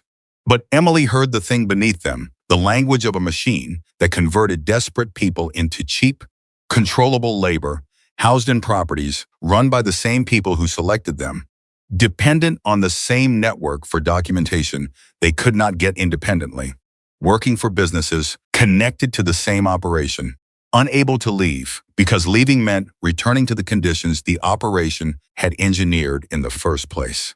The whole circle, end to end. She looked at Gregory, and he looked at her, and he had absolutely no idea that he was sitting across from someone who had been building toward this moment for 5 days and had a retired sheriff's deputy and a Hells Angel biker within 2 blocks, and a detective who had been waiting 3 years for exactly this conversation. Can I think about it overnight? Emily said. It sounds really good. I just want to make sure I understand everything. Of course, Gregory said. That's a completely reasonable response. He pushed a second card across the desk. That's my direct number. You can call me anytime. She picked up the card and she stood and she shook his hand and she smiled the smile of someone who has just been offered something they needed desperately and are holding it carefully so it doesn't disappear. She walked out of the building and into the sunlight, and Caleb's motorcycle was parked exactly where he'd said it would be, and he was standing beside it, and when he saw her face, he came off the wall he'd been leaning on. You okay? He said. I found it, Emily said. The whole thing. How it works. Where it goes. Her voice was steady and her hands were not. She looked at them briefly and then put them in her jacket pockets. I need to call Alvarez. Caleb put a hand on her shoulder. Not to hold her back or steer her. Just contact. The kind that says I'm here without making it about him. Call her, he said. I'm not going anywhere. Emily called. Alvarez answered before the first ring finished. Tell me, Emily told her. Every word. Gregory's name, the Transitional Bridge Network's full operational description, the housing program, the employment partners, the language about domestic services and hospitality, the folder with the house photographs, the question about whether anyone knew she was in Phoenix. Alvarez was typing hard enough that Emily could hear it through the phone. The employment partners, Alvarez said. Did he give you any names? No. But he said businesses that understand people in transition need flexibility. Emily paused. That's a specific phrase. I'd bet it's language that appears somewhere in their documentation. I'm running the Transitional Bridge Network registration right now, Alvarez said. The mail forwarding address connects to a business services company that also handles registration for 4 other organizations. I'm looking at the names of those organizations. A pause. Emily. One of them is a hospitality staffing company with contracts at 3 resorts in the Scottsdale area. That's where they send the workers, Emily said. That's where some of them go, Alvarez said. Which means that's where we might find people already in the system. Emily thought about Carla Menzies, 29 years old, missing 18 months. She thought about resorts in Scottsdale with staffing, supplied by a company connected to an organization that found its workers on highway rest stops. Carla might be there, Emily said. The silence on the line lasted exactly 3 seconds. 3 seconds of Alvarez calculating, weighing, deciding. I'm going to need a warrant, Alvarez said. I'm going to need a judge who'll move fast. What you've given me today is the probable cause I've been building toward for 3 years. Her voice was controlled and professional. And underneath it was something Emily recognized, the same thing she had heard in Caleb's voice when he talked about the woman outside Yuma. The same thing she had heard in Rodriguez's voice when he described Carla Menzies' file. The sound of someone who has been carrying something and can finally see a place to set it down. How long for the warrant? Emily asked. If I move right now? 12 hours. Maybe less. Then move right now, Emily said. She lowered the phone and stood on the Phoenix sidewalk in the morning sun and felt the weight of the past 6 days moving through her, the highway, the heat, the truck disappearing, the photograph of her mother on a picnic table, Rodriguez's folder, Alvarez's file, the dog's head on her knee, the notebook, Paula's card, Gregory's carefully calibrated smile, the folder with the house photographs, the words completely voluntary, you can leave at any time, which were the words of someone who had never intended for anyone to leave. All of it converging here. All of it pointing somewhere that was not yet resolved, but was finally, genuinely close. Caleb was watching her. She's going for the warrant, Emily said. He nodded. He did not say anything for a moment. Then, you did something today that most people couldn't do. I sat in a room and listened to a man lie to me, Emily said. You sat in a room and listened to a man lie to you and didn't flinch, Caleb said. For 45 minutes. Alone, he looked at her. That's not nothing. You keep saying that to me, Emily said. That's not nothing. Because you keep needing to hear it, he said. And because it keeps being true.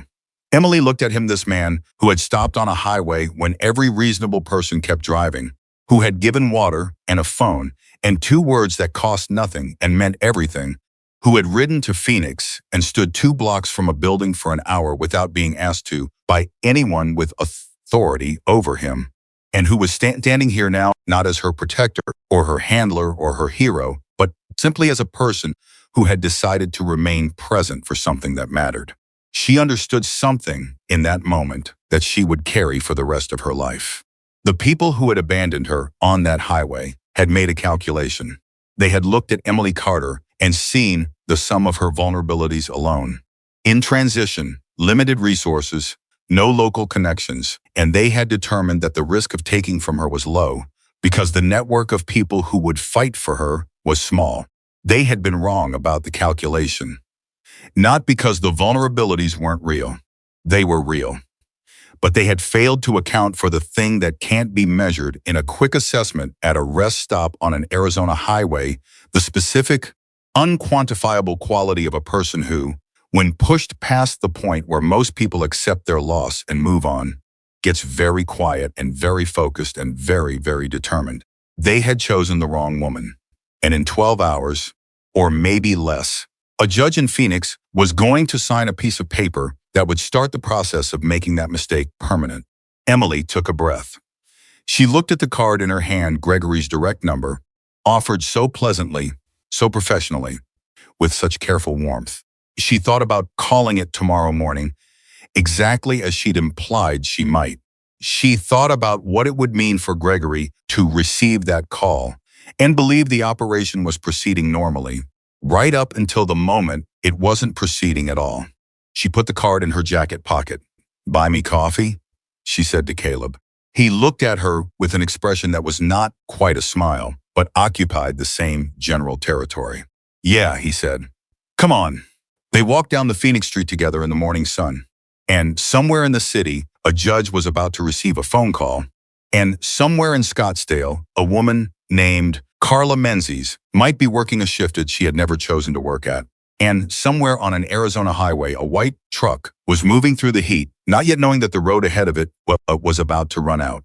The coffee was hot and the diner was loud, and Emily's hands had stopped shaking by the time she finished the first cup. Caleb sat across from her and didn't fill the silence with anything unnecessary, which was one of the things she had come to understand about him over the past 6 days, that he had a rare and genuine comfort with quiet. The kind that only comes from years of spending long hours alone on open roads with nothing but engine noise and your own thoughts for company. He didn't need to manage her or reassure her or perform concern. He just sat with her, which was enough, which was, in fact, exactly enough. Her phone buzzed. Alvarez. She picked up immediately. "Tell me I've got a judge," Alvarez said. "He's reviewing the application now. I've given him everything: the transitional bridge network registration, the connected business entities, your testimony from this morning, Rodriguez case files, the 18 months of documented pattern. A pause.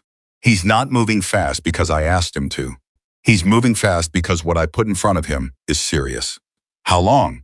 Emily asked. 2 hours. Maybe 3. I need you to stay available. I'm not going anywhere, Emily said. She set the phone down and Caleb refilled her coffee from the carafe the waitress had left on the table, and she looked at him and said, 2 hours. Then we wait 2 hours, he said simply. But waiting, she was discovering, was its own kind of action.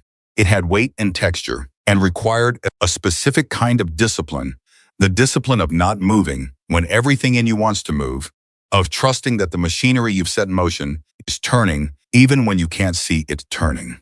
Emily had never been particularly good at waiting. She was a person who processed things by doing, by writing, by moving toward rather than sitting still. The past 6 days had been the longest sustained exercise in patience she had ever attempted, and she felt the strain of it in her shoulders and her jaw and the particular tightness behind her eyes that comes from holding something carefully for too long. She took out her notebook. Caleb watched her open it and didn't comment. She wrote, 2 hours. The warrant is real. Alvarez is real. This is real. She wrote, whatever happens next, I did not let them make me invisible. That part is already done. She closed the notebook and looked at Caleb. Tell me something, she said. Not about the case. Something else. He looked at her with mild surprise. Like what? Anything. Tell me why you started writing. He considered this for a moment with the same unhurried deliberateness he applied to everything. My dad had a bike, he said. Old Sportster. He kept it in the garage and almost never rode it. And when I was maybe 8, I asked him why he had something he never used, and he said, I ride it when I need to remember who I am. He turned the coffee cup. I didn't understand what that meant when I was 8. I understand it now. When do you need to remember? Emily asked. Every time the world gets too loud, he said. Every time I start believing what other people think of me instead of what I know about myself. He looked at her steadily. You've had a version of that problem your whole life, I think. Emily met his eyes. What makes you say that? Because the first thing you told me on that highway was that you weren't trying to be a bother, he said. That's not what someone says when they've been taught that they matter. The accuracy of it moved through her like something physical. She looked down at the table. My mother taught me I mattered, she said quietly. Then she died, and nobody else was particularly interested in continuing the lesson. Caleb nodded, not with pity, with recognition. The people who were supposed to be there after weren't. They tried, Emily said, because fairness required it. They just didn't know how. There's a lot of damage done by people who tried but didn't know how, Caleb said. Yeah, she said, there is. They sat with that for a moment, the two of them, in the ordinary noise of a Phoenix diner, and something passed between them that had nothing to do with the case and everything to do with the particular loneliness of people who learned early that the world was not reliably safe and built themselves around that knowledge. Her phone rang at 11:47. We have the warrant, Alvarez said, and her voice had the quality of a wire pulled, taut-controlled, focused, vibrating with everything it was holding. I'm executing this afternoon. 2 locations simultaneously, the Transitional Bridge Network office and the Horizon Staffing property in Scottsdale. I have 6 officers and cooperation from the Scottsdale PD. A pause. Emily, I need you to stay away from both locations. This is the part where you have done everything you need to do and the rest belongs to us. Emily's chest tightened.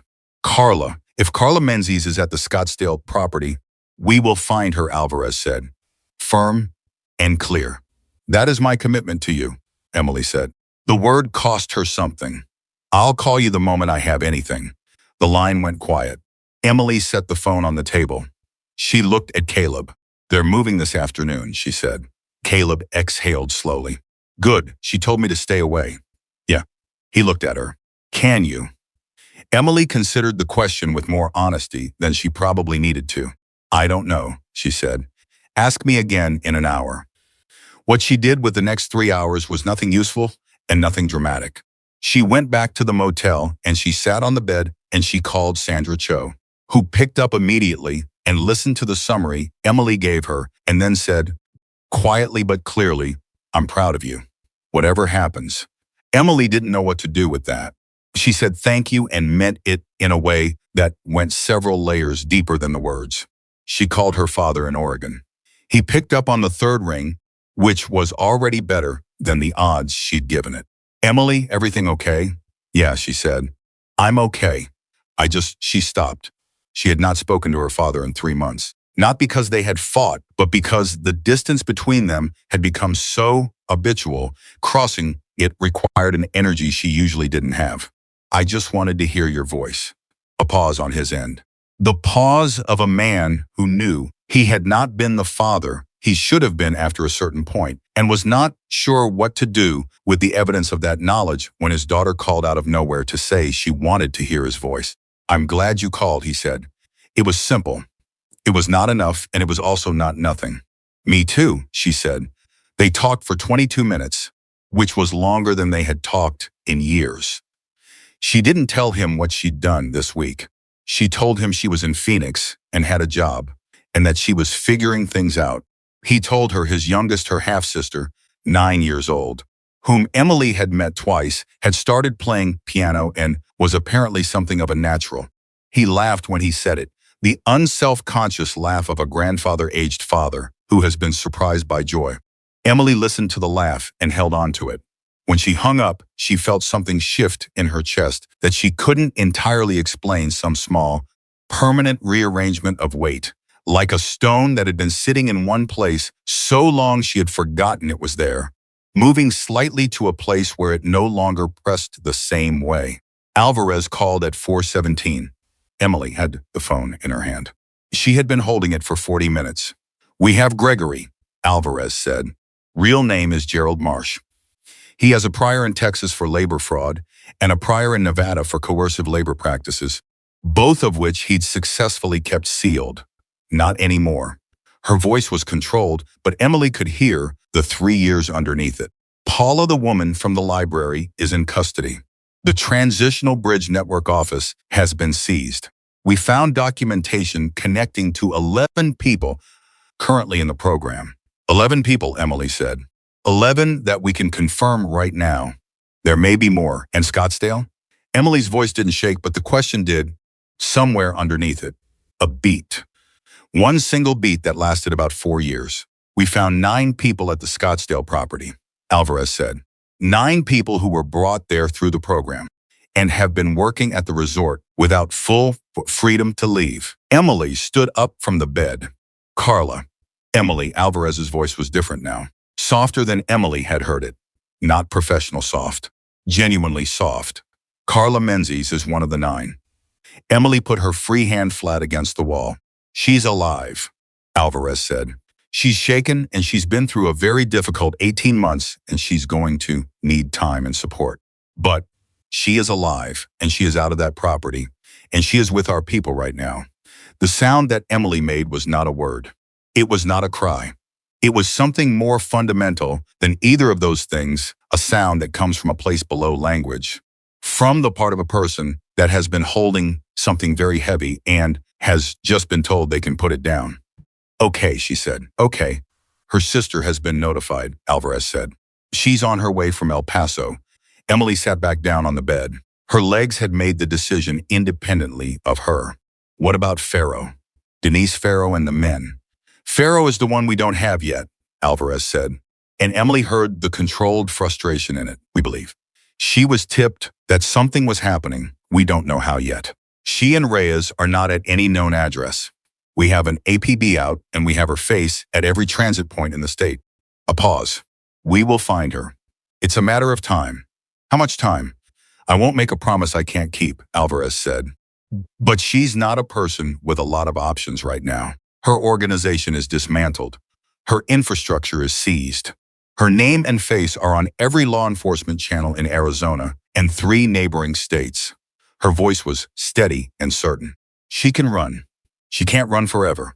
Emily thought about Denise Farrow sitting across from her in a diner and smiling that warm, practiced smile and asking about her dreams and her destination and whether anyone was expecting her.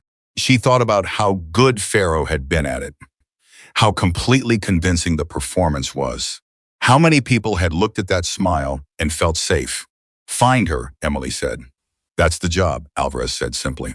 The next thing Alvarez said was something Emily had not expected. I'd like you to come to the station. Not for a statement, we have your statement. I want you to meet someone. Emily understood immediately. Carla, only if you're ready, and only if she's ready. I'm not going to push either of you. Alvarez paused. But she's been asking who did this, who brought us to that house. I told her there was a woman who was supposed to be one of their targets and wasn't. A beat. She wants to say something to you.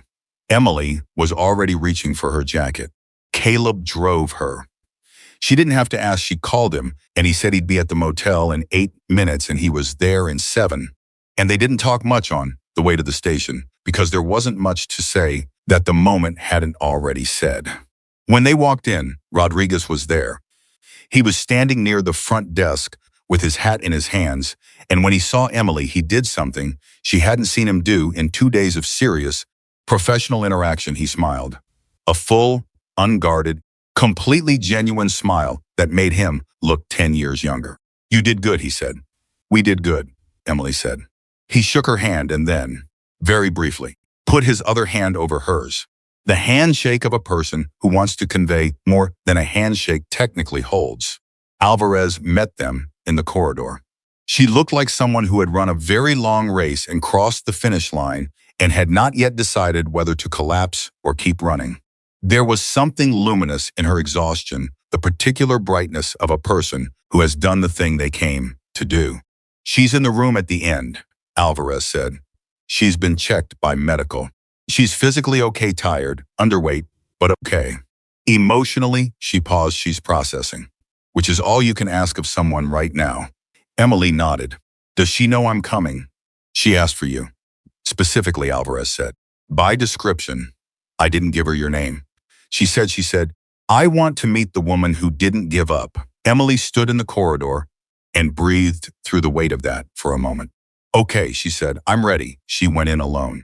Carla Menzies was 29 years old and looked both older and younger than that, simultaneously older in her eyes, which had the particular quality of someone who has been through something that cannot be quickly processed, and younger in the way she was sitting, slightly folded into herself, a paper cup of something hot held in both hands like an anchor. She looked up when Emily came in. They looked at each other across the small room. Hi, Emily said. Hi, Carla said. Emily sat down across from her, not at a professional distance. At the distance of someone who wants to be close enough to matter, but far enough to leave room. They told me what you did, Carla said. Her voice was rough and careful. Going in there, talking to Gregory, she paused. Weren't you scared? Yes, Emily said. No hesitation. But you did it anyway. I kept thinking about you, Emily said. I didn't know you. I just knew you existed and that someone should be doing something. She held Carla's gaze. I'm sorry it took this long. Carla looked down at her cup. A long moment of silence. Then my sister's coming, I know. Alvarez told me. I know she's been looking. She never stopped. Carla's voice broke on the last word. Just slightly. And she pressed her lips together and held it. I kept thinking when things were bad there, I kept thinking, my sister is not going to stop. And that's what she stopped. Started again. That's what kept me here. The knowing that someone on the outside was not giving up. Emily thought about Sandra Cho saying, I'm proud of you. She thought about her father's laugh over the phone. She thought about the specific, sustaining power of the knowledge that someone somewhere is holding your name in their chest and refusing to let it go. She never gave up, Emily said. Neither did you, Carla said. And you didn't even know me. Emily looked at this woman who had spent 18 months, something no one should have to survive, and she thought about what it costs a person to endure, that not just physically, not just logistically, but in the deep interior place where a person keeps their sense of what they deserve and what the world owes them and whether they are worth fighting for. She thought about what 18 months of that particular erosion does to that place. You were worth it, Emily said, directly, without softening it. I need you to know that. Whatever they made you feel about yourself in there, you were worth every day of it." Carla looked at her. Her eyes filled. She didn't look away. "Thank you," she said. "I'm going to need to hear that a lot for a while." "Say it to yourself first," Emily said. "Say it every day until it sounds true." They stayed in that room for another 30 minutes. They talked not about the operation, not about the details, not about anything that would need to be processed in a formal setting with professionals present. They talked about El Paso, which Carla missed with a specificity that was both painful and beautiful to hear. They talked about the sister who was driving from the Texas border right now and what it was going to feel like to see her. They talked about what you eat first when you're finally free to choose, which Carla had apparently spent considerable time deciding, and the answer was tamales from a specific place in El Paso that her grandmother had taken her to as a child. Emily laughed. It felt clean, the laugh, unencumbered. When she came out of the room, Caleb was still in the corridor. He was sitting in the same plastic chair he had sat in 2 days ago at the other station, with his arms resting on his knees and his eyes on the floor, and the patience of a man who has spent decades waiting for things worth waiting for. He looked up. "She okay?" he asked. "She's going to be," Emily said. He nodded. He looked at Emily's face for a moment and seemed to find whatever he was looking for. "Good," he said. "That's good." They stood in the corridor for a moment without either of them moving, and Emily felt full weight of the week settle into her with the particular finality of something completed not perfectly, not without cost, not without the unresolved thread of Denise Farrow, still running somewhere out there in the Arizona heat, but completed in the ways that mattered. Carla was alive. 11 people were out. An organization that had been running for 7 years and touching the lives of at least 60 human beings was dismantled. Gerald Marsh was in custody.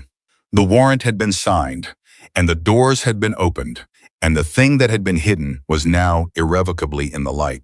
"Caleb," Emily said. He looked at her. "Why did you really stop?" she said. "On the highway. That first day. There must have been 50 cars that passed me before you came. What made you stop?" He was quiet for a moment. The real kind of quiet, not the considering kind, the kind that means the answer is sitting right there, and the question is whether to say it. "You had a piece of paper," he said. "Notebook paper, written with what looked like a pen that was running out of ink." He paused. "Most people who want to wave down a car just wave. You made a sign. With what you had," he looked at her. "That told me everything I needed to know about who I was looking at." Emily understood. She understood in the way you understand. Things that confirm something you've always known about yourself, but rarely heard named by someone else. "Hector's dog is going to miss you," Caleb said then, which made her laugh again, and the laugh echoed in the corridor, and Rodriguez poked his head out of a doorway at the sound, and then smiled and went back to what he was doing. 3 weeks later, Denise Farrow was arrested at a bus station in Flagstaff, trying to board a coach to California. She was carrying a wallet that did not belong to her and 3 sets of identification that belonged to people who had no idea their documents were gone. Arresting officer noted that she was cooperative and calm and smiled at him during the arrest processing in a way that he described in his report as practiced. Victor Reyes was picked up 2 days after that at a motel outside Albuquerque. The third man, the one who had gone by Danny and talked about his children and their soccer games with such convincing warmth, was identified as Marcus Webb and was found in Texas. And when officers arrived at his address, they found records going back 4 years that connected the operation to a network extending into 3 additional states. There were no children. There was no soccer league. There had never been a daughter who only ate pasta with butter. It had all been performance, crafted, and repeated and refined over dozens of encounters, designed to occupy the specific emotional real estate that makes a person feel that the stranger across from them is safe.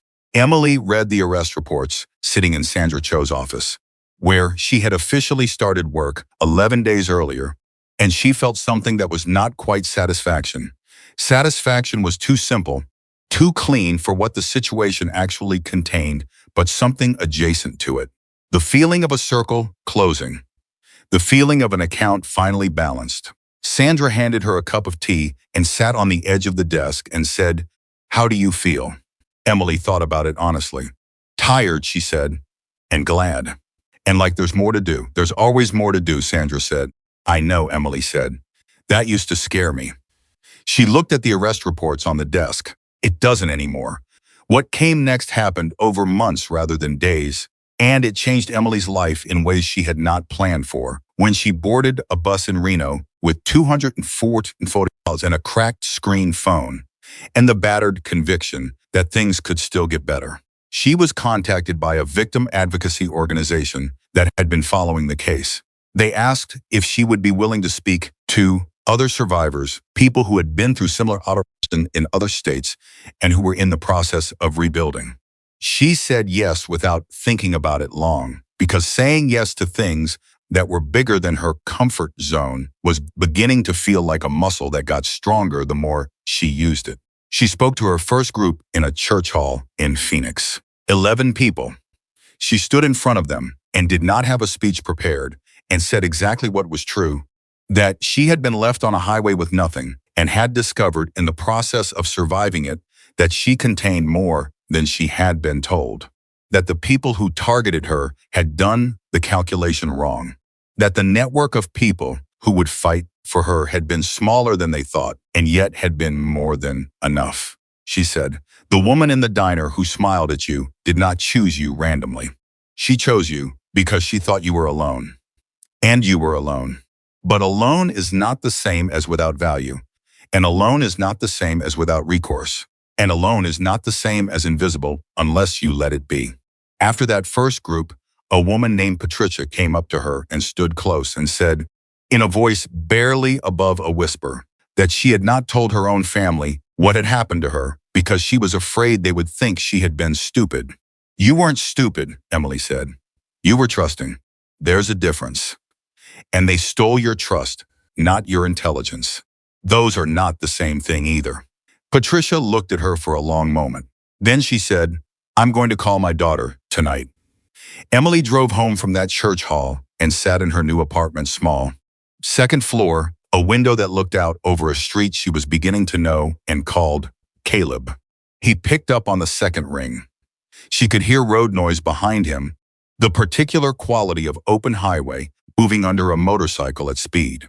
"Where are you?" she asked. "Outside of Tucson," he said, "heading back from a run to the border." "See anything?" "Stopped for a woman with a flat," he said. "Her spare was also flat, so we waited with her until AAA showed up." A pause. "Her name was Ruth, retired school teacher. Had photos of every student she'd ever taught in a binder in the back seat. Everyone." Emily smiled. "How long were you waiting?" "About 2 hours," he said. "She showed me a lot of photos." "Were you bored?" "Not for a second," he said. And she could hear in his voice what she had come to understand was the truest thing about Caleb Lawson, that he was genuinely, completely present wherever he stopped, for however long it took, for whoever needed it, not as a performance, not as a philosophy he had decided to perform, just as the straightforward expression of who he was. "I spoke to a group tonight," Emily said. 11 survivors. "How'd it go?" "A woman is calling her daughter," Emily said, "because of something I said." He was quiet for a moment. The highway moved under him. "You did that." "I used your words," she said. "About alone not meaning without value." "Those weren't my words," he said. "I've never said that." "You said it without saying it," Emily said. "Every time you stopped." The road noise on the line. The sound of distance being covered. "Get some sleep," he said. "You've got more groups to talk to." "I know," she said. "Good night, Emily." "Good night, Bear."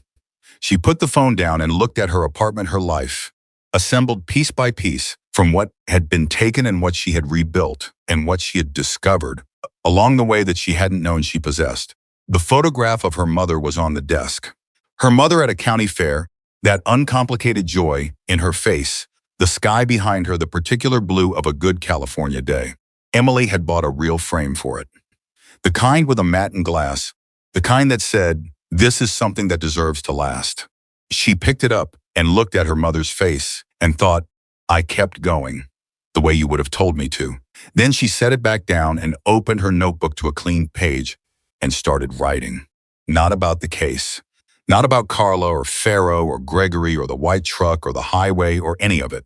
She wrote about a woman who got on a bus in Reno with $240 and a photograph and the specific human stubbornness of someone who has decided, in the face of every reasonable argument to the contrary, that they will not be made invisible.